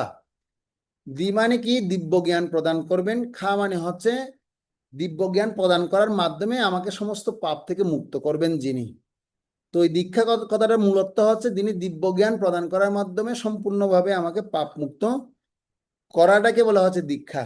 দীক্ষা কোনো সাধারণ ব্যাপার না। যখন প্রাপ্ত হব, হ্যাঁ, দীক্ষাকালে শিষ্য করে আত্মসমর্পণ, সেই কালে কৃষ্ণ তারে করে মানে দীক্ষাকালে যখন শিষ্য আত্মসমর্পণ করবে, শিষ্য আত্মসমর্পণ করা মানে তিনি সমস্ত রকমের পাপ কর্মগুলো, শিষ্যের পাপ কর্মগুলো গুরুদেবকে প্রদান করেন। গুরুদেব আর সেটাও খুব আনন্দ সহকারে গ্রহণ করে নেন। সেই জন্য দেখবেন যে সমস্ত শিষ্য আমাদের বর্তমানে বিভিন্ন আচার্যদের আমরা এখন শরীরের দুরবস্থা দেখতে পাচ্ছি, এই তাদের এত কষ্ট হওয়ার কারণ হচ্ছে তিনি অনেক শিষ্য গ্রহণ করেছেন। গ্রহণ করার ফলে তিনি এরকম তার অনেক অযোগ্য শিষ্য হয়ে গেছেন, যার কারণে সে অযোগ্য শিষ্যরা তারা ঠিকঠাক করে 4টা নিয়ম পালন করছে না, 16 মালা জপ করছে না, বিদায় সেই পাপের ফলটা গুরুদেবকে নিতে হয়। আর সে গুরুদেব সেটা নিয়ে নিয়ে তিনি অনেক কষ্ট তিনি ভোগ করেন। সেজন্য এই ক্ষীয় কথাটার অর্থ হচ্ছে পাপ গ্রহণ করা। দি মানে দিব্য জ্ঞান প্রদান করার মাধ্যমে তিনি পাপ গ্রহণ করেন। তো দিব্য জ্ঞান মানে কি? তিনি দিব্য মন্ত্র তাকে দান করেন। দিব্য মন্ত্র কোথা থেকে প্রাপ্ত হওয়া যায়? দিব্য মন্ত্র তিনি ভগবানের কাছ থেকে, ভগবান থেকে যে দিব্য মন্ত্র তিনি পেয়েছেন, এই কলিযুগের যুগ ধর্ম তিনি তাকে কি করেন? প্রদান করেন। হরে কৃষ্ণ কৃষ্ণ কৃষ্ণ হরে হরে, হরে রাম রাম রাম হরে হরে। এই দিব্য মন্ত্র প্রথমে গুরুদেব কি করবেন? দীক্ষার সময় প্রথমে শিষ্যকে প্রদান করবেন। আর এই দিব্য জ্ঞান যখন তিনি পেয়ে, দিব্য মন্ত্র যখন তিনি পেয়ে, যখন জপ করতে করতে যখন তিনি পবিত্র হবেন, তখন তাকে মন্ত্র দীক্ষা দিবেন, অর্থাৎ দ্বিতীয় দীক্ষা দিবে, যাকে বলা হয় ব্রাহ্মণ দীক্ষা। আর ব্রাহ্মণ দীক্ষার মধ্যে তখন তাকে গায়ত্রী মন্ত্র প্রদান করেন। এই গায়ত্রী মন্ত্র কিন্তু প্রথমে গুরুদেব সাথে সাথে দিয়ে দেন না, শিষ্যকে আগে হরিনামের মাধ্যমে তাকে শুদ্ধ করান, শুদ্ধ করানোর পর তাকে সেই গায়ত্রী মন্ত্র প্রদানের মাধ্যমে তার চক্ষু উন্মোলিত করেন। তো সেজন্য আমাদের এই ব্যাপারটা খেয়াল করতে হবে। আমি সে আলোচনা করেছি। আর এই দিব্য জ্ঞান আমাদের কিভাবে লাভ হবে? শাস্ত্র থেকে লাভ হবে। যদি আমরা এরকম যারা শাস্ত্রীয় তত্ত্ববেত্তা নয়, যে সমস্ত গুরুদেব, তাদের থেকে যদি দীক্ষা নিই, তাহলে আমি কি আমার এই দিব্য জ্ঞান লাভ হবে? হবে না। মন গড়া সেজন্য গুরুদেব গ্রহণ করা উচিত নয়। আমাদের বর্তমানে সারা বিশ্বে হাজারো হাজারো গুরু রয়েছে। আমার তো জীবনে অনেক প্র্যাকটিক্যাল ঘটনা আছে। তো আমি প্রথমে যদি আপনাকে যদি ঘটনা বলি, একটা দুটো ঘটনা বললে আপনারা বুঝতে পারবেন। আমি একবার এমন একটা সোসাইটির সাথে, খুব নামকরা সোসাইটি আমাদের ভারতবর্ষ এবং বাংলাদেশের জন্য, সে সোসাইটির সাথে আগে প্রথম খুব যুক্ত ছিলাম। গিয়ে দেখতে পাচ্ছি কি, গুরু মাছ মাংস খাচ্ছে আর শিষ্যদেরকে বলছে হ্যাঁ নিয়ে আসো, নিয়ে এসে একটু নিবেদন করে দাও। বলছি রে বাবা, এটা কি পরিস্থিতিতে পড়লাম, নিজে সেটার নিয়ন্ত্রণ করতে পারছেন না, আরো বলছে নিবেদন করে দাও। হায় হায়। তো একবার গিয়েছি কুমিল্লাতে বই প্রচার করতে। আর সেই বই প্রচার করতে গিয়ে দেখতে পাচ্ছি কি, ওরা মানে ভোগ লাগাচ্ছে। প্রথমে ভগবানকে ভোগ লাগিয়েছে, এরপর গুরুদেবকে ভোগ লাগাচ্ছে। আর আমরা গিয়ে পৌঁছেছি সেই ঘরের মধ্যে, গিয়ে বলছি তাদেরকে, আমরা বই বিক্রি করছি কোনটা জানেন তখন? শ্রী গুরু কৃপা লাভের পন্থা। আর এই বইটা তখন আমার হাতে ছিল, আর সে হাতে নিয়ে গিয়ে সেখানে গিয়ে দিচ্ছি। আর আমাদেরকে দেখার সাথে সাথে তারা একদম এমন তেলে বগুনে জ্বলে উঠেছে, বলছে এই ইসকন এসছে, ইসকন এসছে, এদেরকে এখন এখান থেকে ঝাঁটা পুটা মেরে বের কর। তো আমরাও কি করেছি, আমিও সে তারা খেয়ে বেরিয়ে চলে আসছি। চলে আসার পরে আমি বলছি, প্রভু এখানে পরিস্থিতিটা এমন কেন? তো বলছে আপনারা ওখানে কেন গেলেন? ওটা হচ্ছে ভণ্ডগুরুর ফ্যাক্টরি। মানে কি, ওখানে ভণ্ডামি করার জায়গা সব ওখানেই রয়েছে। ভণ্ডরা ওখানে কি করছে? ভণ্ডামি করছে। আর ভগবানকে তারা এই ধরনের মৎস্য বলছে, মৎস্যং মাংসং, এভাবে কি করছেন তারা নৈবেদ্য নিবেদন করছে। তো যারা ভণ্ডগুরু তারা এভাবে বলে যে খাইয়া মৎস্যের জল, শুইয়া রমণীর কোল, সাত বদনে বলে একবার হরিবোল হরিবোল। তো এই সমস্ত হরিবোলের কি কোনো আর কি আছে, কোনো মানে ব্যাখ্যা আছে? এগুলো কি কোনো গুরুত্ব আছে? তো যে নিজে শুদ্ধ হয়নি, অশুদ্ধভাবে কদাচার করে যে এ ধরনের ধর্মনীতি অনুশীলন করছে, সেও নিজেও নরকে যাবে, শিষ্যদেরকেও নরকে পাঠাবে। কোটি কোটি জন্ম তাদেরকে কুম্ভীপাক নরকে কি করতে হবে? পুষতে হবে। তো এই জন্য আমাদের ভক্তদের সাবধান, শিষ্যের প্রতি গুরুদেবের আশীর্বাদটা এমনভাবে গ্রহণ করতে হবে যেন সে দিব্য জ্ঞান প্রাপ্ত হয়ে তার হৃদয়কে আরো পবিত্র করতে পারে, এবং সে পবিত্র জ্ঞানে সে সারা বিশ্বজগতে যেন বদ্ধজীবদেরকে যেন সে উদ্ধার করতে পারে। এই প্রসেসটা আমাদের প্রত্যেককে মানতে হবে। গুরুদেবের আচরণ কেমন হবেন? তিনি দিব্য গুণাবলীতে ভূষিত হবেন। তিনি কি করবেন?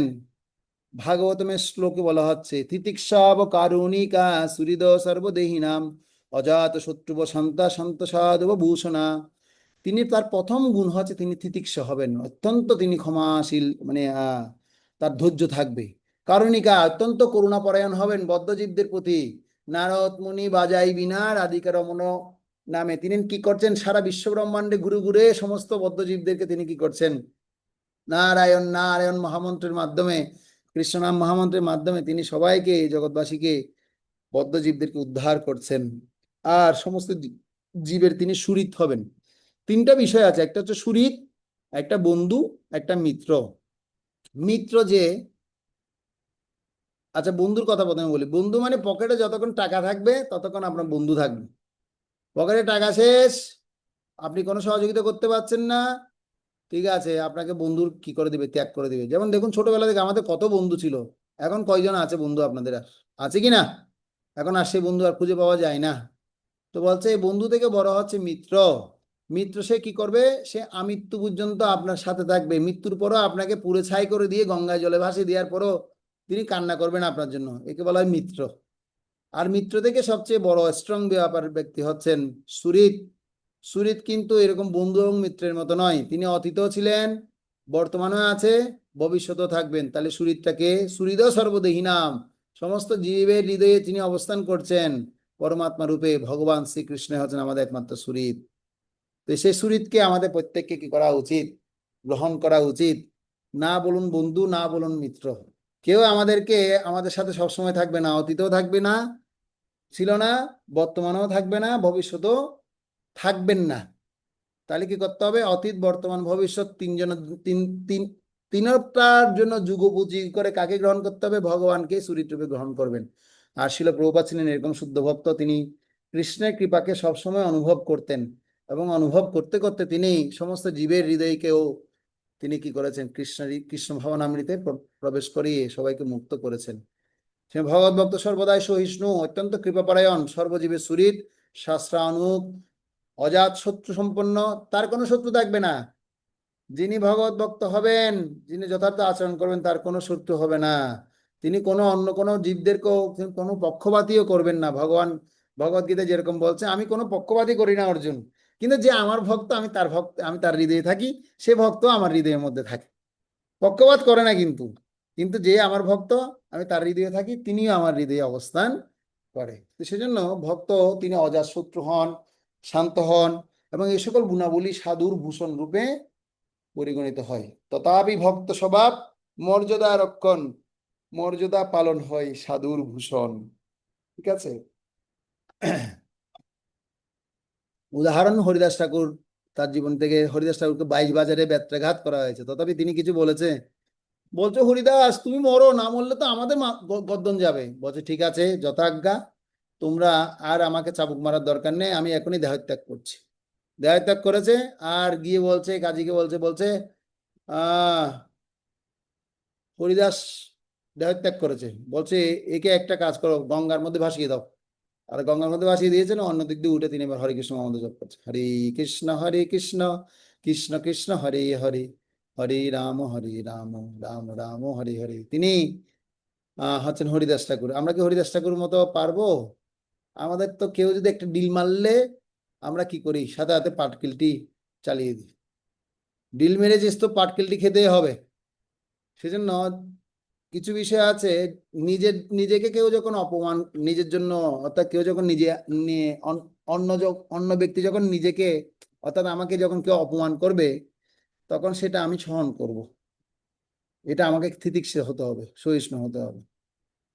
আমার মনে পড়ে পূজ্যপাদ শ্রী শ্রীমশীল জয়প্রতাকা স্বামী গুরু মহারাজকে একবার স্পেনের এয়ারপোর্টে তাকে গলা কেটে দিয়েছিল এক সন্ত্রাস। তখন গুরু মহারাজ তাকে বলছেন যে, গুরু মহারাজের সাথে যারা অন্য শিষ্যরা ছিল, তারা দৌড়ে গিয়ে তাকে ধরে নিয়ে আসছে। নিয়ে আসার পরে গুরু মহারাজ তখন তো অজ্ঞান হয়ে গেছে। গুরু মহারাজ বলছে, আমাকে কে যেন ঠান্ডা শীতল হাত দিয়ে আমাকে কি করেছে, আমার গলাটা ধরেছেন, আমার অত কষ্ট অনুভব হয়নি। অত ভগবান স্বয়ং কি করেছে, এসে তাকে কি করেছে, রক্ষা করেছে। এটা আপনার কৃষ্ণ মহানামৃতের মাধুর্য গ্রন্থে আপনারা সেই কথাটা পাবেন, সেই লীলাটা পাবেন। গুরু মহারাজ একটা গ্রন্থ আছে, কৃষ্ণ ভাবনার মাধুর্য। তো ব্যাপার হচ্ছে, তখন এটা করার পরে গুরু মহারাজের কাছে যখন নিয়ে আসার পর তখন বলছে, ওকে ক্ষমা করে দাও, ওকে আর কিছু করো না, ওকে ক্ষমা করে দাও। পরবর্তীতে সে ব্যক্তি কৃষ্ণ ভক্ততে পরিণত হয়েছে। তো এ হচ্ছে কি, সর্বদা তিনি কি হন? সমস্ত জীবের প্রতি অত্যন্ত কৃপাপরায়ণ হন। আর কৃপাপরায়ণ হচ্ছেন বিদায় আমাদের মতো বদ্ধ জীবরাও কি করতে পারছি? তাদের চরণ তলতে আশ্রয় গ্রহণ করতে পারছি। হম। এবং অজাত শত্রু, তার কোনো শত্রু থাকেন না। এবং দেখা যায় যীশু খ্রিস্টের জীবনীতে আমরা দেখতে পাই যে যীশু খ্রিস্টকে প্রথমে চিনতে পারেনি, তো তাকে তার অনুগামীরাই তার সাথে প্রতারণা করেছে। হ্যাঁ। আর প্রতারণা করে তাকে ক্রুশবিদ্ধ করে শুলে ছড়িয়েছে। আর পরবর্তীতে তখন তারা বুঝতে পেরেছেন যে আসলে তিনি মহান ব্যক্তি ছিলেন, আমরা বুঝতে পারিনি, তার কাছে গিয়ে ক্ষমা চাইছে। তো যীশু খ্রিস্ট তিনি কি করেছেন? সহন করেছেন, সহ্য করেছেন। তিনিও ভগবানের সন্তান। বলছে কৃষ্ণ আর খ্রিস্টের মধ্যে কোনো পার্থক্য নেই। কৃষ্ণের প্রতিনিধি হচ্ছে খ্রিস্ট, মানে যীশু খ্রিস্ট। বুঝা যাচ্ছে? তো তিনি একজন গুরু ছিলেন, তিনি এইভাবে অনেক সহন করেছেন। প্রহ্লাদ মহারাজ, তার বাবা কত অত্যাচার তাকে করেছে, কিন্তু তথাপি তিনি কি করেছেন?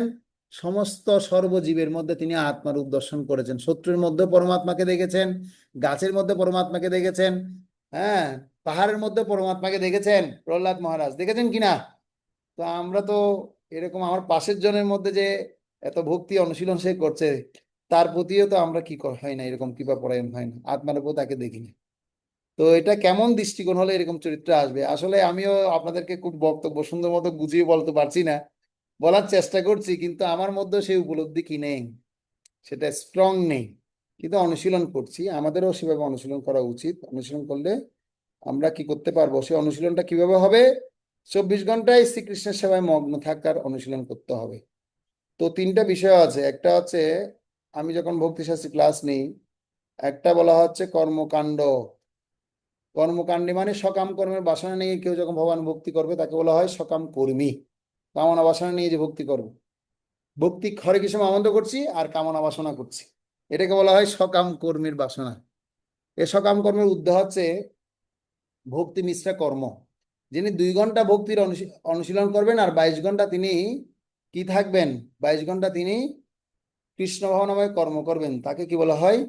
ভক্তি মিশ্র কর্ম, অর্থাৎ নিষ্কাম কর্ম বলা হয়। এর ঊর্ধ্বে হচ্ছে কর্মমিশ্র ভক্তি। যিনি কি করবেন, 2 ঘন্টা ভক্তি করবেন আর 2 ঘন্টা কর্ম করবেন কৃষ্ণ ভাবনাময়, আর 22 ঘন্টা সলিড ভক্তি করবেন।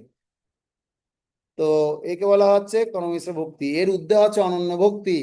যিনি 24 ঘন্টায় কি করবেন, কৃষ্ণের সেবায় মগ্ন থাকবেন এবং আচরণের মাধ্যমে শিক্ষা দিবেন, তিনি হচ্ছেন আচার্য এবং অনন্য ভক্ত। অনন্য চিন্তে অন্তশ্চ মাম যে জন পর্যুপাসতি, মানে ভগবান কি চাইছেন আমাদের থেকে? অনন্য ভক্তিটাই চাইছে, তাই না? পত্রং পুষ্পং ফলং তোয়ং যো মে ভক্তা প্রযচ্ছতি তদহং ভক্ত পরিহিত অস্মামি প্রযোতাত্মন। অস্মামি প্রযোতাত্ম কথার অর্থ হচ্ছে যিনি আমাকে অনন্য ভক্তির দ্বারা কি করেন, প্রদান করেন, তার প্রীতিদ্রব্য আমি প্রীতি সহকারে গ্রহণ করি। সেজন্য অনন্য ভক্তিটা খুবই দরকার। অনন্য ভক্তি অনুশীলন না করলে আমরা কখনো কৃষ্ণের কাছে যেতে পারবো না। প্রভুপাদ উদাহরণ দিচ্ছে এরকম। জস হ্যারিসন প্রভুপাদকে প্রশ্ন করেছেন অনন্য ভক্তিটা মানে কি। তো প্রভুপাদ সুন্দর মতো উত্তর দেওয়ার কারণ জস হ্যারিসনও তিনি কি হয়েছিলেন, পরবর্তীতে প্রভুপাদের সান্নিধ্যে এসে মহান ভক্তে পরিণত হয়েছিলেন। তিনি তার বাড়ি, লন্ডনের বাড়িটা সেখানে দিয়ে দেন, যেখানে আমরা ভক্তি বেদান্ত ম্যানর বানিয়েছি। সে ভক্তি বেদান্ত ম্যানরটা কার বাড়ি জানেন? জস হ্যারিসনের বাড়ি। আর জস হ্যারিসন তিনি কৃষ্ণ গ্রন্থে লিখে বলছেন, all you love, all you need Krishna. দেখবেন আপনারা প্রভুপাদের গ্রন্থ শ্রীকৃষ্ণ গ্রন্থের মধ্যে আছে, লীলা পুরুষোত্তম শ্রীকৃষ্ণ গ্রন্থে, all you need Krishna, Hari বল, মানে প্রত্যেকের জীবনে কি দরকার, কৃষ্ণকে প্রয়োজন। সেজন্য সবাই যদি ছিল প্রভুপাদের এই দিক নির্দেশনা অনুসারে কৃষ্ণকে ভজনা করবে, তখন সে অনন্য ভক্তি অনুশীলন করতে পারবে। সেজন্য আমাদেরকে এমন করুণা করা উচিত যে আমাদের অবশ্যই আমি যা আচরণ করছি সেটা অন্যর মাধ্যমে যেন আমি প্রকাশ করতে পারি।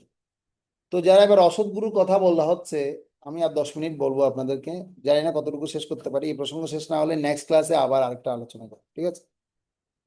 তো অসৎগুরু পরিত্যাগ, বলি মহারাজ এবং শুক্রাচার্যের কথা বলা হচ্ছে। বলি মহারাজও শুক্রাচার্যকে পরিত্যাগ করেছেন।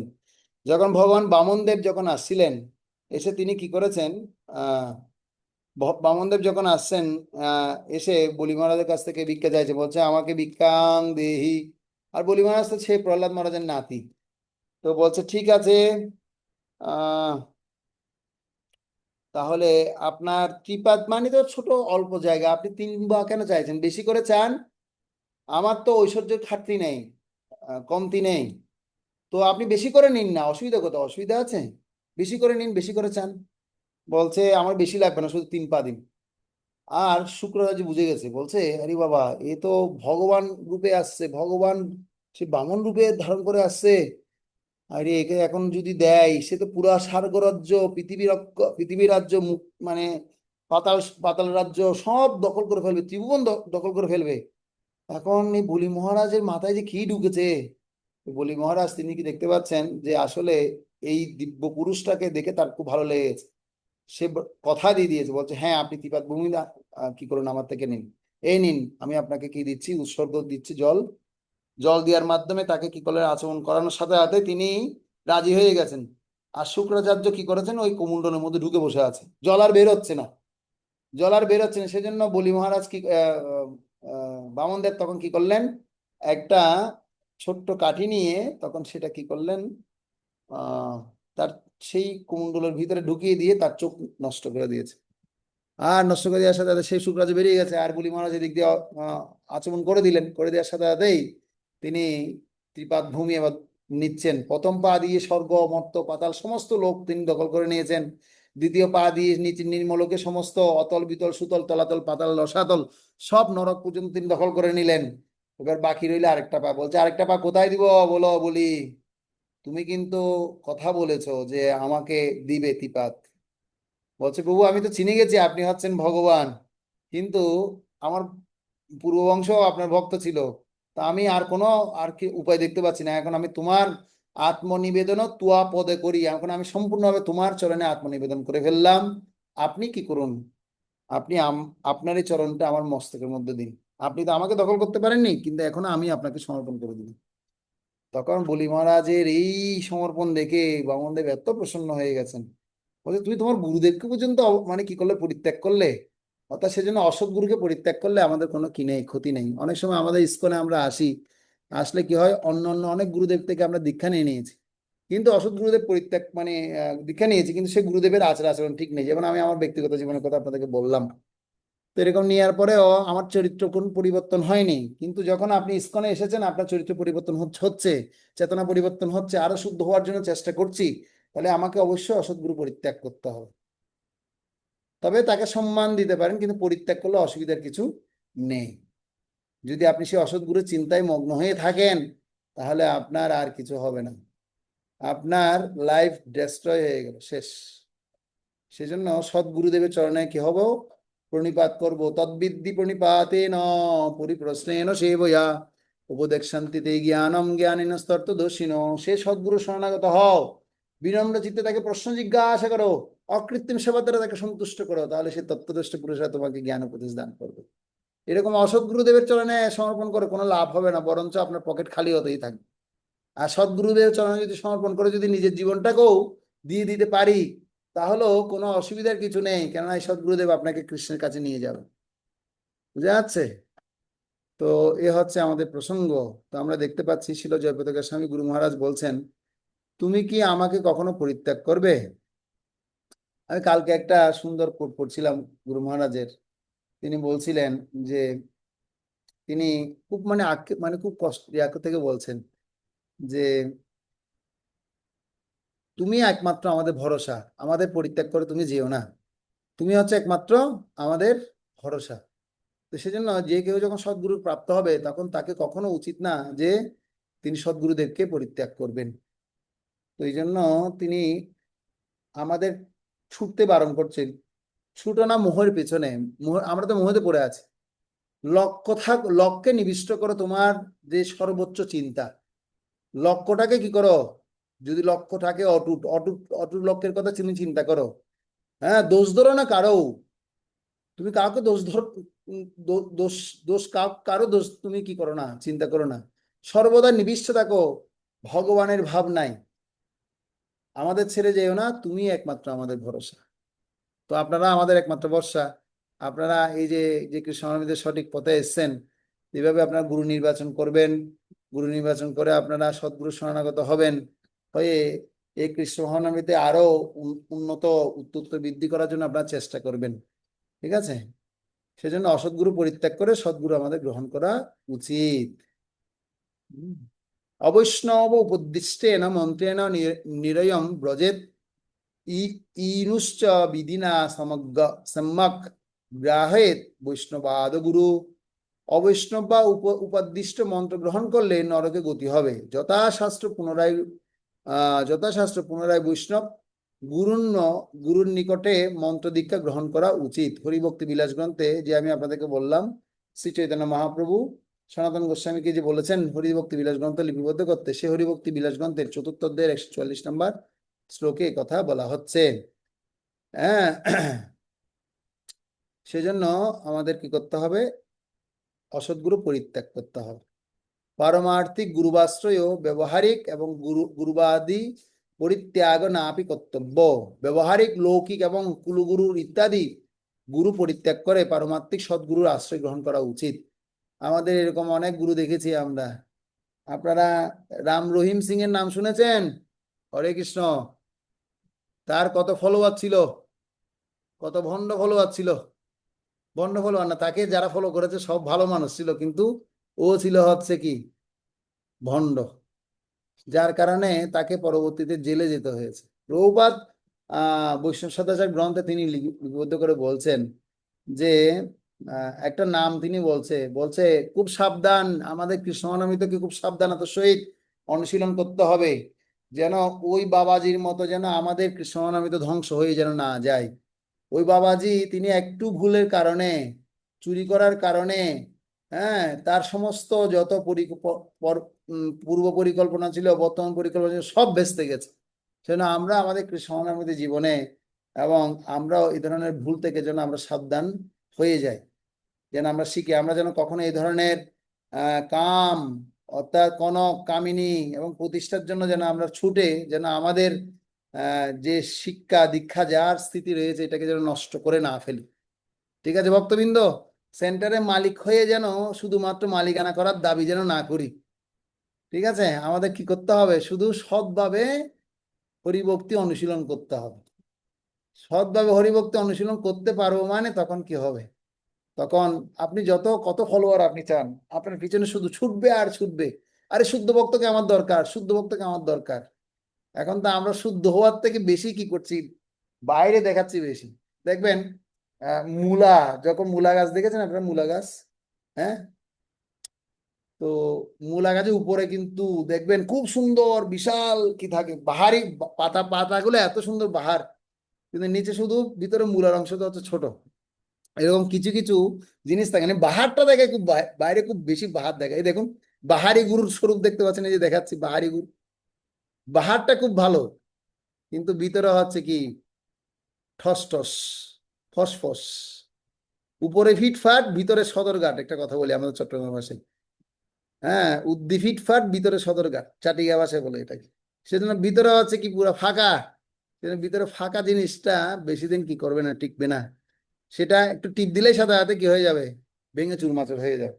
সেই জন্য ব্যবহারিক এবং লৌকিক কুলু গুরু ইত্যাদি গুরু পরিত্যাগ করতে বলছে। আমরা বংশগত অনেক গুরু থাকে, কুলু গুরু, মানে ওই কুলু গুরু ওনার পরিবারের, মানে কি হবে, পরম্পরায় সে গুরু হতে থাকবে না, এরকম সিস্টেম করা হচ্ছে না। পরম্পরাটা এইভাবে নির্ণয় করা হয়নি।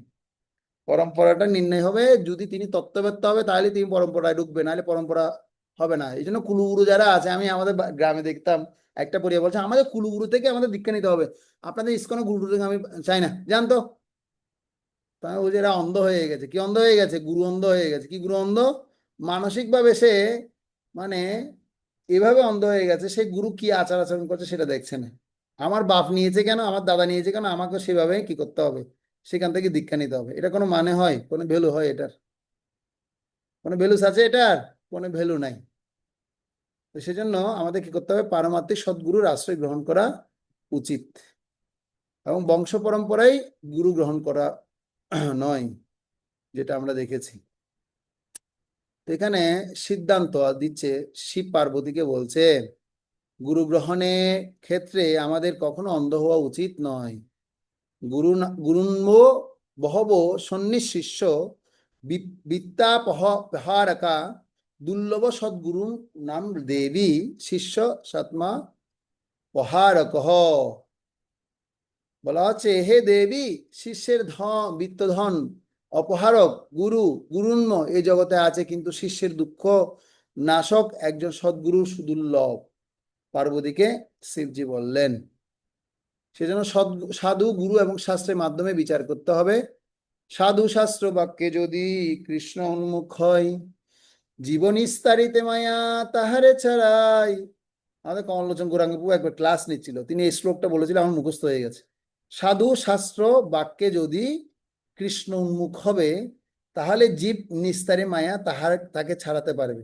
সেজন্য বৈদিক জ্ঞান অর্জনের বৈদিক পন্থা হচ্ছে এটাই, যে কি করতে হবে, বৈদিক পদ্ধতিতে সাধু গুরু এবং শাস্ত্রের মাধ্যমে বিচার করার পদ্ধতি রয়েছে। গুরুদেবের প্রদত্ত শিক্ষার সাথে অবশ্যই সাধুদের পরম্পরা ধারায় আগত বর্তমান এবং পূর্বতন আধ্যাত্মিক পথ প্রদর্শক এবং শিক্ষার মিল থাকবে, এবং তা হবে শাস্ত্রের প্রত্যক্ষ স্বার্থের সাথে সামঞ্জস্যপূর্ণ। এটি আছে ভ্রান্ত জ্ঞানের প্রমাণ। সকল সভ্য মানুষের কর্তব্য হলো এরকম একজন যথার্থ কর্তৃপক্ষের শরণাপন্ন হয়ে আধ্যাত্মিক জ্ঞান লাভ করা এবং জীবনকে সার্থক করে তোলা। ঠিক আছে, সেই জন্য আমাদের কি করতে হবে, সদাচার থেকে আলোচনার যে প্রসঙ্গটা আছে সেটা আর আজকে আমরা আলোচনা করব না, আগামী ক্লাসে আমরা এটা শুনবো। হরে কৃষ্ণ হরে কৃষ্ণ কৃষ্ণ কৃষ্ণ হরে হরে, হরে রাম রাম রাম হরে হরে। ধন্যবাদ সকলকে। জয় শিল প্রভুপাদ কি জয়। নিতাই গৌর প্রেমানন্দে হরি হরি বল। কারো কোনো প্রশ্ন মন্তব্য থাকলে করুন। হরে কৃষ্ণ।